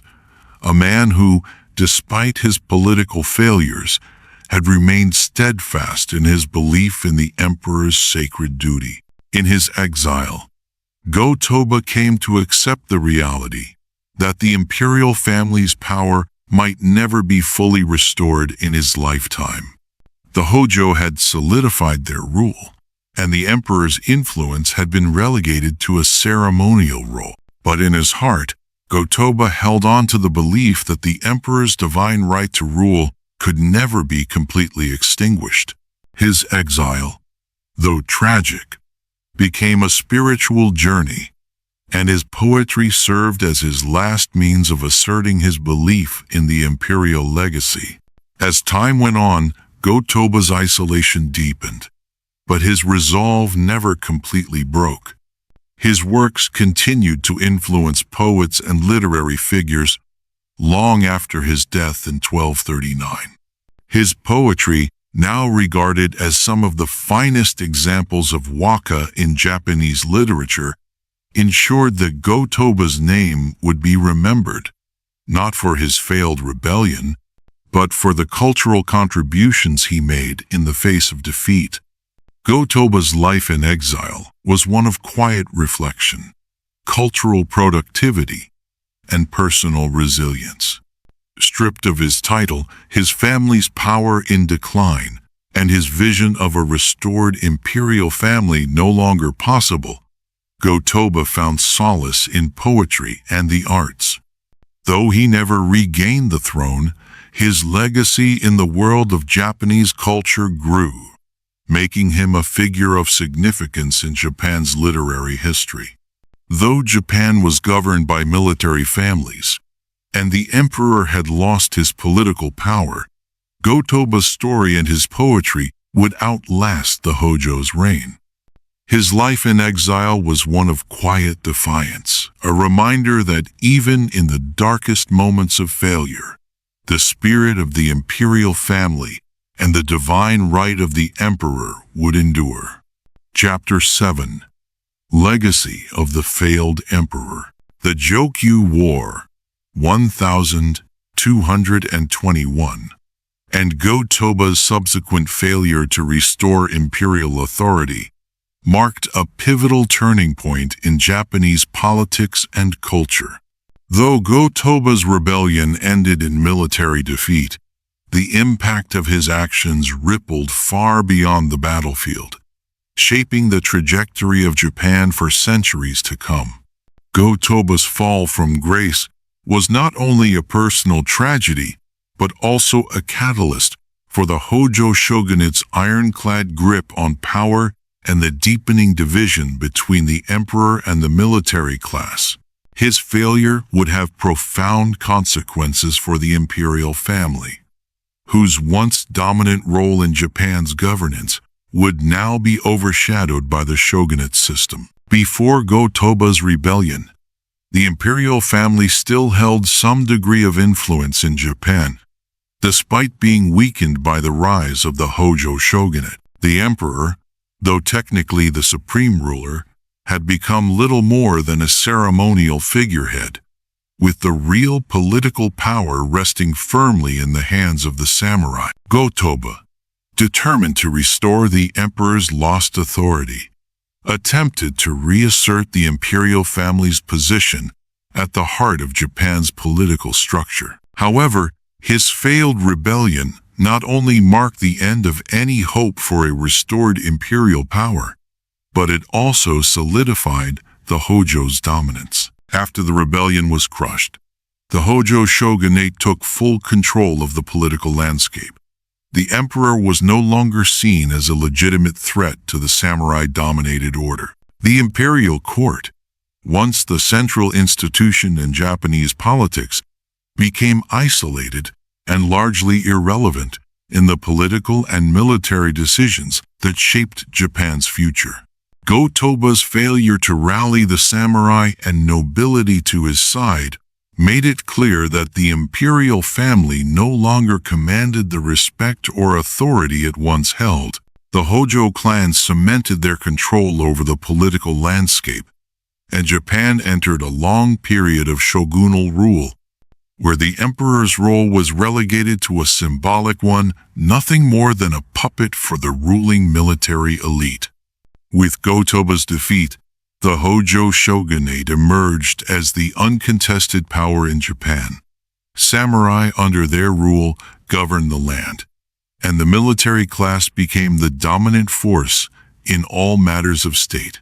The shogunate system, which had begun as a military government, became the primary method of governance. The emperor's authority, once the unchallenged center of Japanese rule, had been eroded beyond repair. The Hojo used the emperor's ceremonial role to legitimize their control, but in reality, they held all the power. Go-Toba's attempt to restore imperial rule had failed, but it also solidified the Hojo's position, marking the start of an era where shogunal leadership was the true source of authority. The imperial court was effectively sidelined, its influence diminishing over the centuries. The samurai had become the true rulers, and the emperor was now a figurehead, a symbolic relic of Japan's past glory. The Jokyu War was a defining moment in Japan's history. It marked the collapse of imperial power and the solidification of the Hojo's rule, a transition that would persist for generations. The defeat of Go-Toba meant the end of any serious attempt by the imperial family to reclaim political control. The Hojo had not only defeated Go-Toba militarily, but they had also ensured that the emperor's influence would remain minimized for centuries to come. The aftermath of Go-Toba's failure would mark the beginning of a long period of shogunal dominance in Japan. For nearly 700 years, from the Hojo shogunate to the Ashikaga shogunate, and finally the Tokugawa shogunate, Japan would be ruled by military families, with the emperor relegated to a ceremonial position. Go-Toba's failure to restore the imperial family's power thus set the stage for the samurai-dominated society that would come to define Japan's feudal system. Beyond politics, Go-Toba's defeat had a lasting impact on Japan's military culture. The samurai became the dominant class in Japanese society, and the Hojo shogunate helped solidify the military's role in both political and military affairs. The samurai, once fiercely loyal to the emperor, began to shift their loyalty toward the military families that ruled the land. Go-Toba's failure to rally the samurai to his side revealed a critical shift in Japan's loyalty structure. The samurai, who had once been loyal to the emperor, now began to place their allegiance with the Hojo and other military families. Loyalty to the emperor, as an institution, began to erode over time, replaced by loyalty to military leaders who promised security and power. The rebellion had shown that the samurai were no longer bound by divine allegiance to the emperor, but by the pragmatic loyalty to those who wielded real power. Though Go-Toba's political ambitions had failed, he was determined not to be forgotten in the wake of his exile. Forced to live out his days on the remote island of Oki, far removed from the courts of power, Go-Toba turned to culture to shape his legacy. Exiled from the political landscape, he found solace and expression in poetry, an art form he had always cherished. Go-Toba's love for waka, traditional Japanese poetry, and the classical arts became his refuge. With the political struggle now behind him, he poured his thoughts into verse, expressing his inner sorrow, frustration, and longing for a time when the emperor would again have true authority. His poetry took on a more reflective tone, capturing the pain of loss and the impermanence of life. His works, many of which dealt with exile, impermanence, and spiritual longing, would become some of Japan's most revered literary pieces. The cherry blossoms bloom, and like them, the emperor's power fades, but the spirit remains, carrying the hope of a better day. Go-Toba's poetry became his most enduring legacy. In his moments of personal defeat, he found a way to ensure his name would live on not as a failed ruler, but as a cultural figure whose contributions to Japan's literary tradition transcended the political upheavals of his time. As Go-Toba's life in exile continued, he came to accept the truth of his situation. The Hojo had triumphed, and the imperial family had been reduced to a symbolic role. The dream of restoring imperial power had slipped beyond his grasp, and Go-Toba found himself unable to challenge the shogunate any longer. Yet even as he faced the stark reality of his political defeat, he could take solace in the fact that his cultural contributions would outlast the Hojo's military rule. By the time of his death in 1239, Go-Toba had come to terms with the fact that his vision of a restored imperial family would never be realized. His son, Emperor Shijo, would succeed him, but the imperial family was now a hollow echo of its former self. Despite this, Go-Toba's poetic legacy flourished, and his name was remembered not as the emperor who failed, but as one of Japan's most significant literary figures. Go-Toba's story is a tragic one, defined by both ambition and failure, but also by resilience. His political defeat left the emperor as a symbol, but his cultural contributions ensured that his name would be remembered.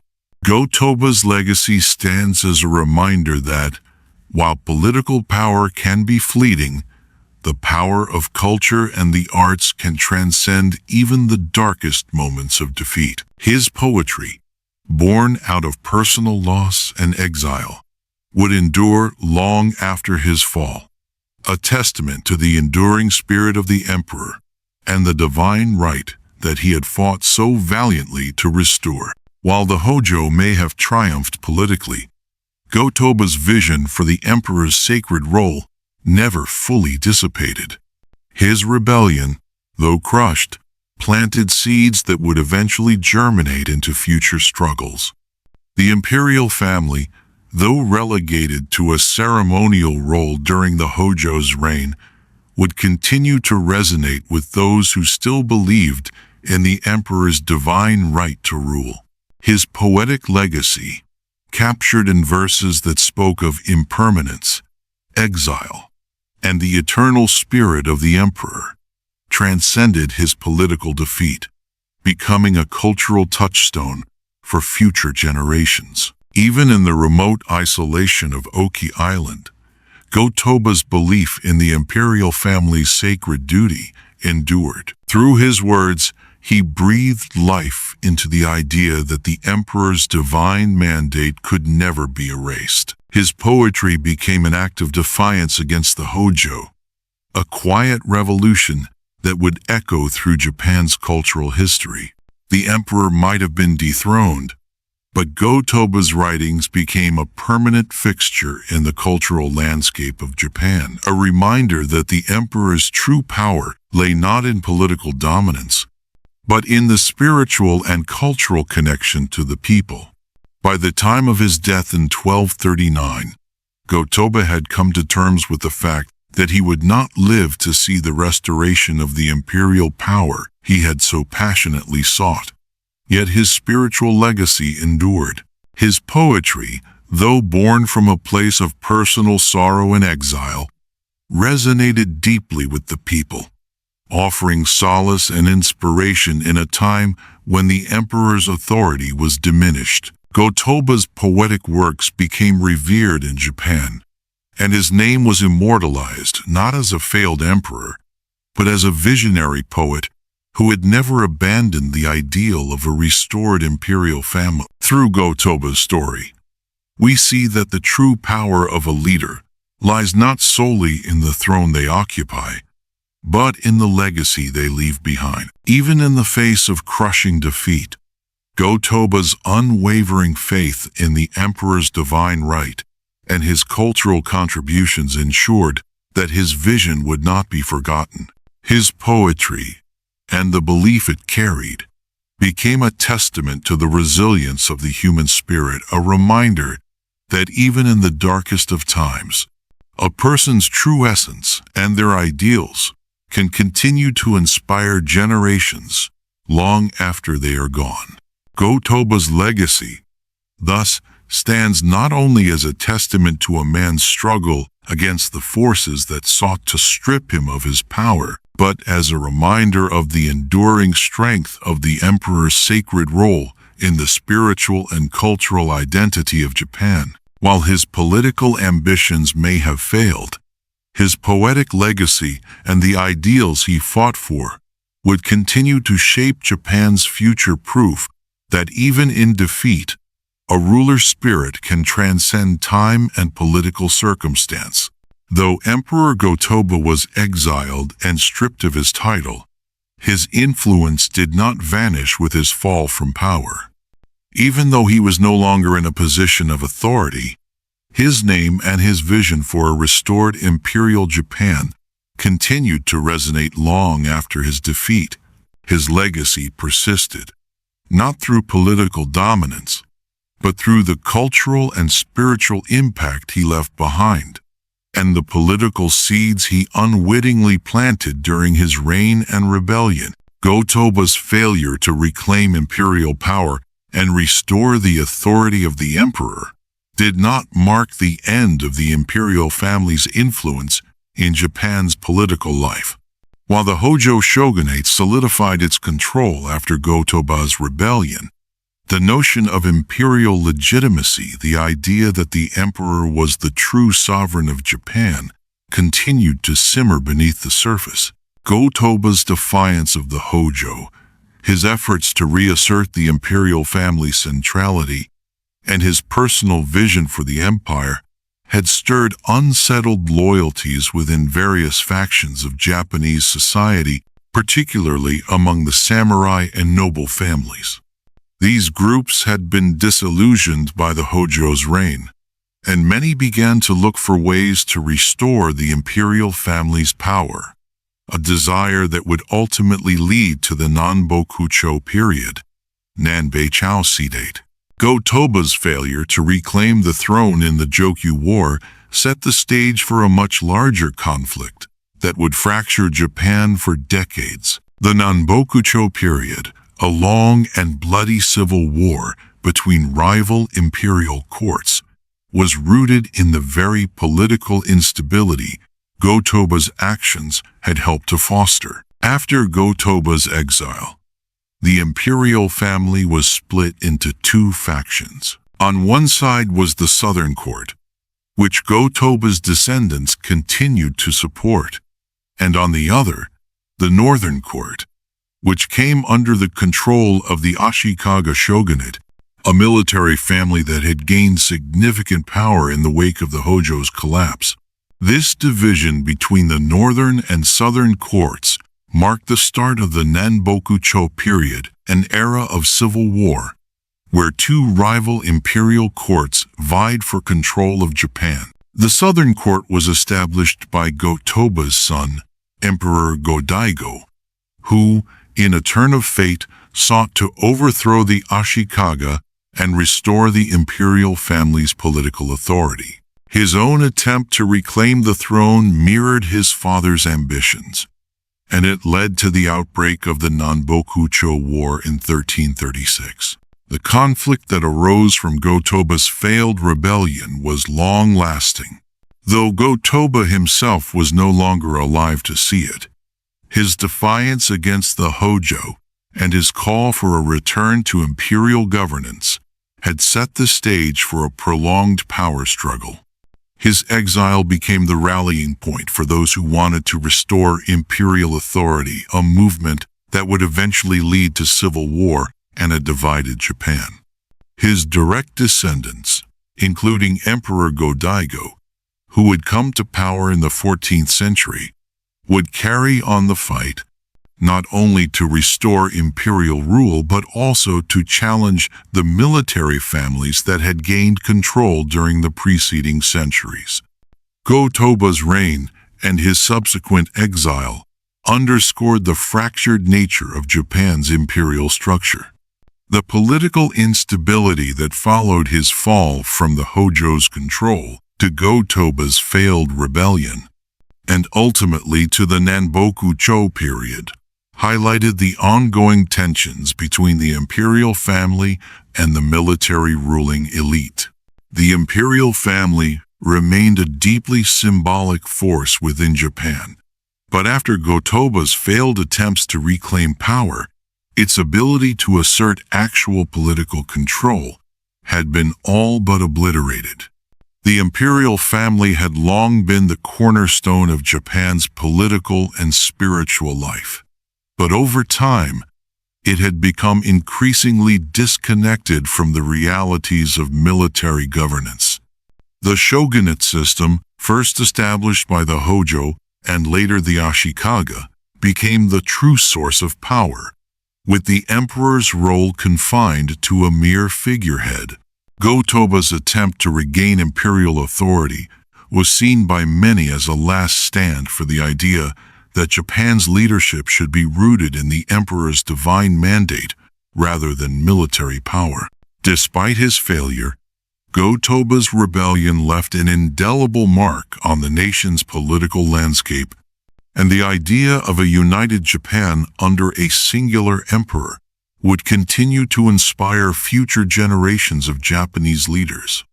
While Go-Toba's political aspirations were ultimately crushed, he was not content to let his name be forgotten in the wake of his exile. In the years following his defeat, Go-Toba turned to culture as a means of shaping his legacy. Exiled on the remote island of Oki, Go-Toba no longer had the power to affect Japan's politics, but he still had the ability to influence its culture. In the isolation of his exile, Go-Toba immersed himself in poetry, an art form he had long cherished. His love for waka, Japanese poetry, and the classical arts became a way for him to express the deep sorrow and regret he felt over his failed rebellion. During this time, Go-Toba produced many poems that would go on to become some of Japan's most celebrated works. His poetry reflected the themes of loss, exile, and impermanence, capturing the essence of a man who had once been on the brink of restoring imperial power, only to be cast aside in defeat. The emotional weight of his poetry, as well as the intellectual depth of his work, would ensure that Go-Toba's name lived on not just as a failed emperor, but as a cultural figure whose contributions transcended his political failures. Though his political downfall had been devastating, Go-Toba's cultural contributions became the cornerstone of his legacy. His poetry, though born out of personal loss and frustration, resonated with later generations, and he is now regarded as one of Japan's most significant literary figures. In his final years, Go-Toba accepted that while he may never have been able to restore the imperial family's political power, he could still shape the cultural future of Japan. Go-Toba's poetic legacy is now seen as one of Japan's greatest artistic achievements. The themes of impermanence, exile, and spiritual longing found in his works have captivated generations of poets, scholars, and readers.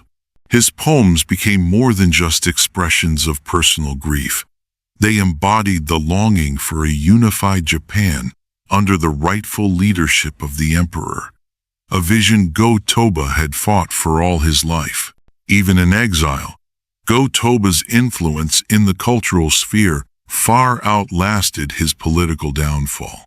The imperial family may have been relegated to a ceremonial role, but Go-Toba's spiritual and cultural vision persisted, reminding Japan of the sacred nature of the emperor's role. His poetic work would echo through the centuries, a beacon of hope for those who believed in the divine right of the emperor, even as the samurai and military families dominated Japan's political structure. Go-Toba's life, marked by both failure and resilience, left an enduring legacy, a legacy not of political triumph, but of a cultural and spiritual vision that would continue to influence the trajectory of Japan's history. His rebellion may have failed, but through his poetry and creative genius, Go-Toba ensured his place in the nation's history. His name became synonymous with the struggle between the sacred power of the emperor and the military-driven forces that sought to shape Japan's future. Through his poetry and vision, Go-Toba helped define an era, and his influence on Japanese culture would continue to resonate for generations to come. Even as Japan's political landscape remained dominated by military families, Go-Toba's spiritual legacy served as a reminder that the imperial family would always remain, not just as a symbol of the past, but as a powerful force in Japan's cultural identity. Go-Toba's legacy, while marked by political failure, ultimately endured through the arts, a testament to the enduring spirit of Japan's emperors, whose divine mandate and cultural influence would continue to shape the nation's heart and soul for centuries.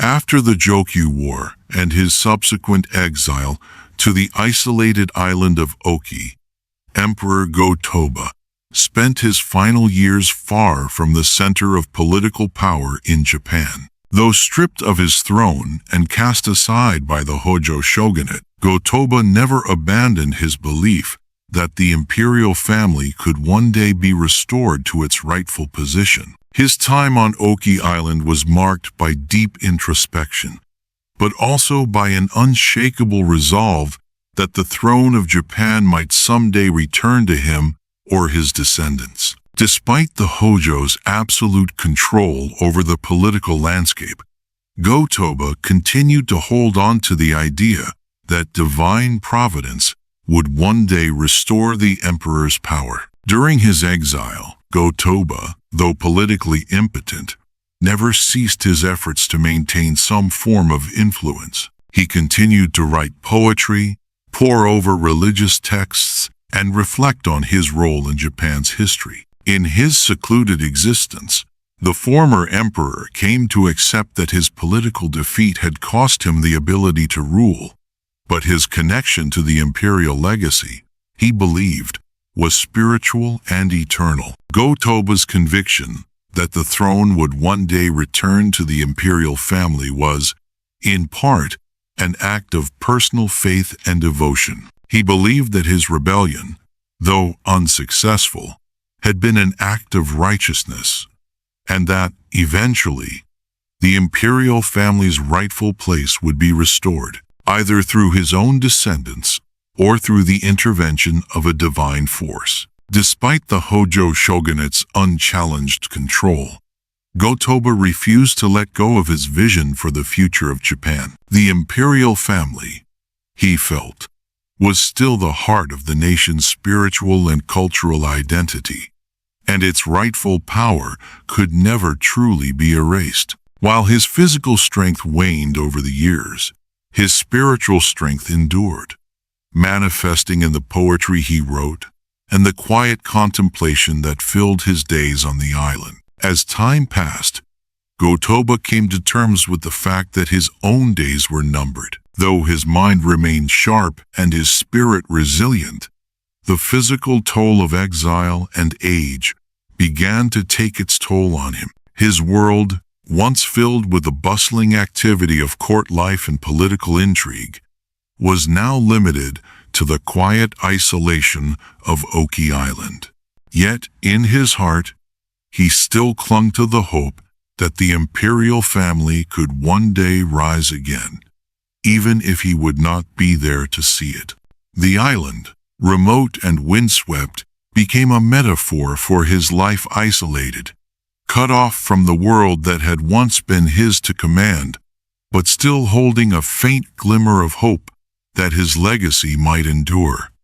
In the long, solitary hours of his exile, Go-Toba often found solace in his reflections on the imperial duty and the divine right of the emperor, and these thoughts were transformed into his poetry, which became his spiritual testament. The river flows silently, carrying away all things, yet the emperor's heart remains steady as the mountains. These lines reflected his belief that while his political ambitions were lost, the emperor's spiritual authority would remain unwavering and eternal, beyond the reach of military power. Go-Toba's final years were marked by a deep sense of loss and reflection, but also by a quiet acceptance of his fate. He had failed to restore the imperial authority, and in doing so, had lost not only his throne, but also his influence in the world. However, he never fully surrendered his belief that the imperial line and the idea of the emperor's divine rule would one day return to prominence. Though his reign had ended in failure, Go-Toba continued to write, reflecting on his lost ambitions through poetry. His works became an outlet for his grief and a means of coming to terms with his legacy. The shattered dream of an imperial restoration was conveyed in the depth of his verses, but so too was the undying faith that one day the divine will of the emperor would be restored, even if not in his lifetime. His writing became a bridge between the past and the future, one that carried the hopes of a future where the emperor would once again wield the power he had been born to claim. Go-Toba passed away in 1239, at the age of 52, after spending 18 years in exile. His death marked the final chapter of his life, a life that had been marked by ambition, defeat, and a refusal to abandon his vision of a restored imperial Japan. In his death, Go-Toba left behind a legacy of both tragic failure and cultural brilliance. His poetry, written during his years of exile, would go on to be regarded as some of Japan's finest works. His spiritual and artistic contributions, however, would remain his most enduring legacy, while his political failure would define his historical narrative. The political consequences of Go-Toba's life were far-reaching. Even though his death did not directly alter the course of Japan's political system, by the time of his death, the Hojo Shogunate had long solidified its control over Japan. Their power, unchallenged for decades, would continue to dominate the country for many years after Go-Toba's death. The Hojo's position was now firmly entrenched, with no serious threat to their authority in sight. The Hojo Shogunate's dominance over Japan was further solidified after Go-Toba's death, as the political instability that his rebellion had ignited faded into memory. The imperial family, even as it remained a respected institution, was relegated to symbolic status, and the Hojo maintained complete control over the military and political apparatus of the nation. Go-Toba's failed rebellion and his eventual death left the Hojo's rule largely unchallenged, and the samurai class that had supported the shogunate continued to dominate Japan's political and military structures. Go-Toba's rebellion had, however, set the stage for future struggles over the imperial family's role in governance. His attempt to restore the emperor's power created a lasting tension between the shogunate and the imperial family that would flare up again in the coming centuries. The Nenboku-cho period, the era of rival imperial courts, would follow his death, with Go-Toba's descendants continuing to contest the Hojo's grip on power in the form of a civil war between the northern court, loyal to the Hojo, and the southern court, loyal to the imperial family. Though the Hojo had secured their dominance after Go-Toba's death, his actions had exposed a crack in the political system, a crack that would eventually widen as future emperors and samurai sought to reassert imperial power. Despite his death, Go-Toba's attempts to reassert the emperor's role had left an indelible mark on Japan's political culture. His rebellion, although crushed, had made clear that the imperial family's divine right to rule would never fully fade from the Japanese consciousness. The imperial family's authority, even in the face of overwhelming military power, remained an idea that would continue to inspire future generations. Go-Toba's belief that the emperor's true power came from divine mandate rather than military might would persist as a central theme in Japan's political discourse. While Go-Toba's political ambitions ended in failure, his cultural and spiritual legacy continued to resonate through Japanese history. His poetry and artistic contributions have remained a crucial part of Japan's literary heritage, with Go-Toba remembered as a poet of great emotional depth and intellectual rigor. His poems, often centered around themes of exile, impermanence, and loss, offered a poignant reflection of the man who had been both the emperor and the exile. Go-Toba's work remains one of the most revered in Japanese literature, an enduring symbol of a failed emperor who found solace in culture when political power slipped beyond his reach. In the broader sweep of Japan's history, Go-Toba's life and death were a reminder of the fragility of power and the persistent struggle between the samurai and the imperial family for control over Japan's future. Though he may have failed to restore the emperor's political power in his lifetime, Go-Toba's unwavering commitment to the sacred role of the emperor would continue to resonate in the cultural and political memory of Japan for centuries to come. Through his failure and his poetry, Go-Toba's spiritual legacy lived on long after his death. His story remains a reflection of the deep tensions between Japan's military rulers and the imperial family, a story that would continue to evolve in the centuries that followed. Though Go-Toba's life was ultimately defined by defeat, his influence on Japan's history would endure, ensuring that his name would never be forgotten, even in the face of political collapse. The tragedy of Go-Toba's reign, marked by ambition, failure, and ultimately exile, was not merely a personal downfall. It became emblematic of the broader struggle between the power of the emperor and the military elite that sought to dominate Japan. Go-Toba's defiance against the Hojo and his vision of restoring the emperor's rightful place at the heart of Japan's governance resonated through time, inspiring those who sought to challenge the established order. Though his political aspirations were crushed, his spirit and his ideals continued to shape the nation's identity. Go-Toba's poetry, written in the solitude of his exile, became an enduring testament to his vision. His verses, filled with themes of impermanence, loss, and longing for a united Japan, transcended the political context of his time. His work would go on to influence generations of poets, scholars, and reformers who saw in his words not just the pain of a fallen emperor, but the undying hope for a restored imperial family. Through his poetry, Go-Toba carved a space for the divine role of the emperor in Japan's cultural memory, ensuring that the emperor's authority would never be forgotten, even in an era dominated by military rulers. In the wake of his death, Go-Toba's influence endured.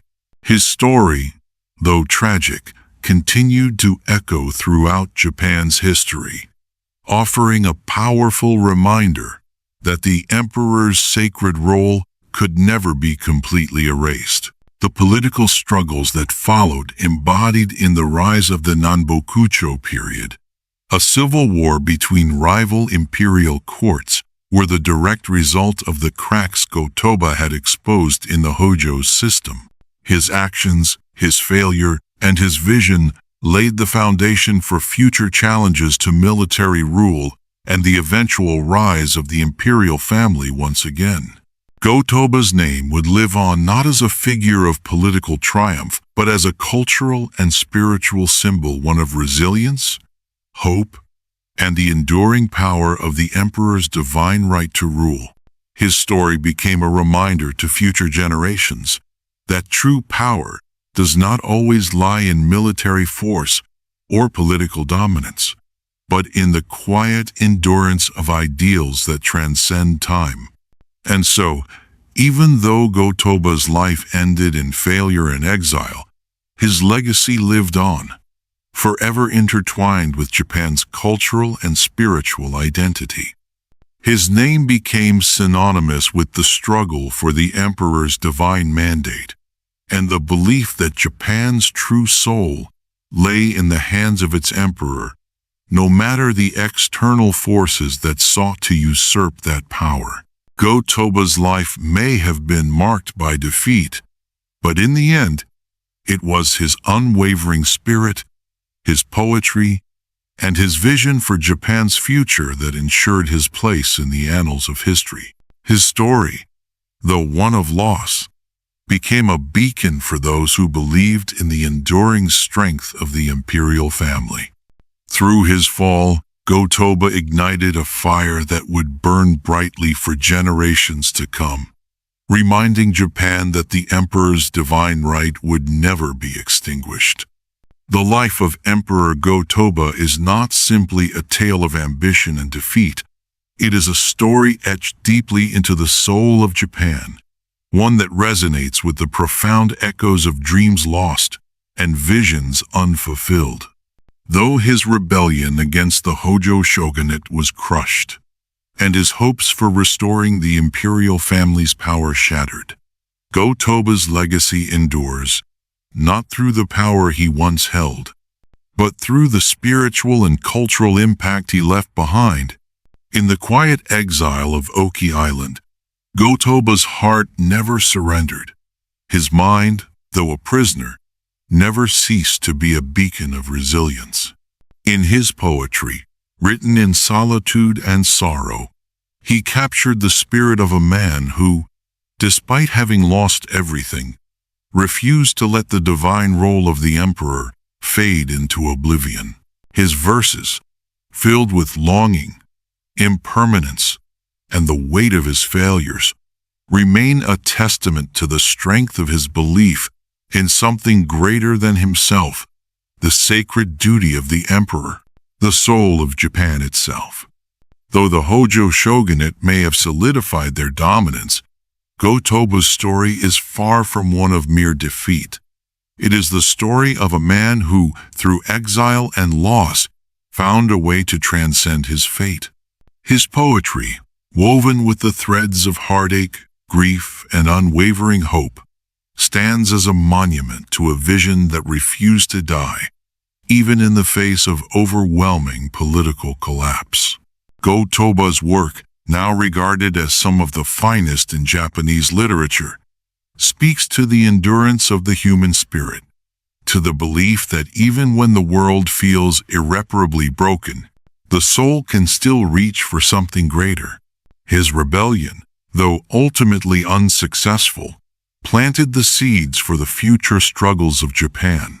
His vision of a united Japan, where the emperor reigns with divine right, continued to stir the hearts of those who, like Go-Toba, believed in the sanctity of the emperor's role. In the centuries to follow, his actions would inspire the Nanboku-cho period, a civil war where rival imperial courts fought for the very soul of Japan. Though Go-Toba would never live to see the restoration of imperial rule, the belief he ignited would burn brightly in the hearts of those who came after him.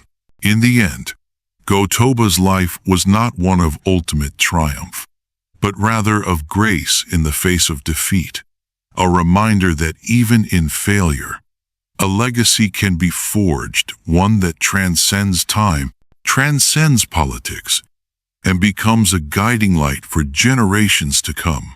His story reminds us that true power does not always lie in the throne or the sword, but in the quiet courage to stand for what one believes in, even when the world around them crumbles.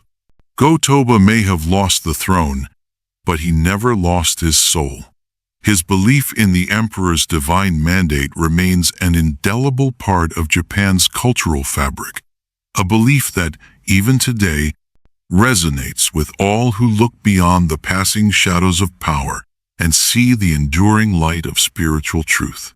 Thank you for joining us on this journey through the life of Emperor Go-Toba, a man who, though his dreams were unfulfilled, still shaped Japan's destiny with his poetry and his vision. His story serves as a poignant reminder that the greatest legacies are not always those of political power, but those of the heart, those that inspire and ignite the deepest corners of the human soul long after the battle is lost.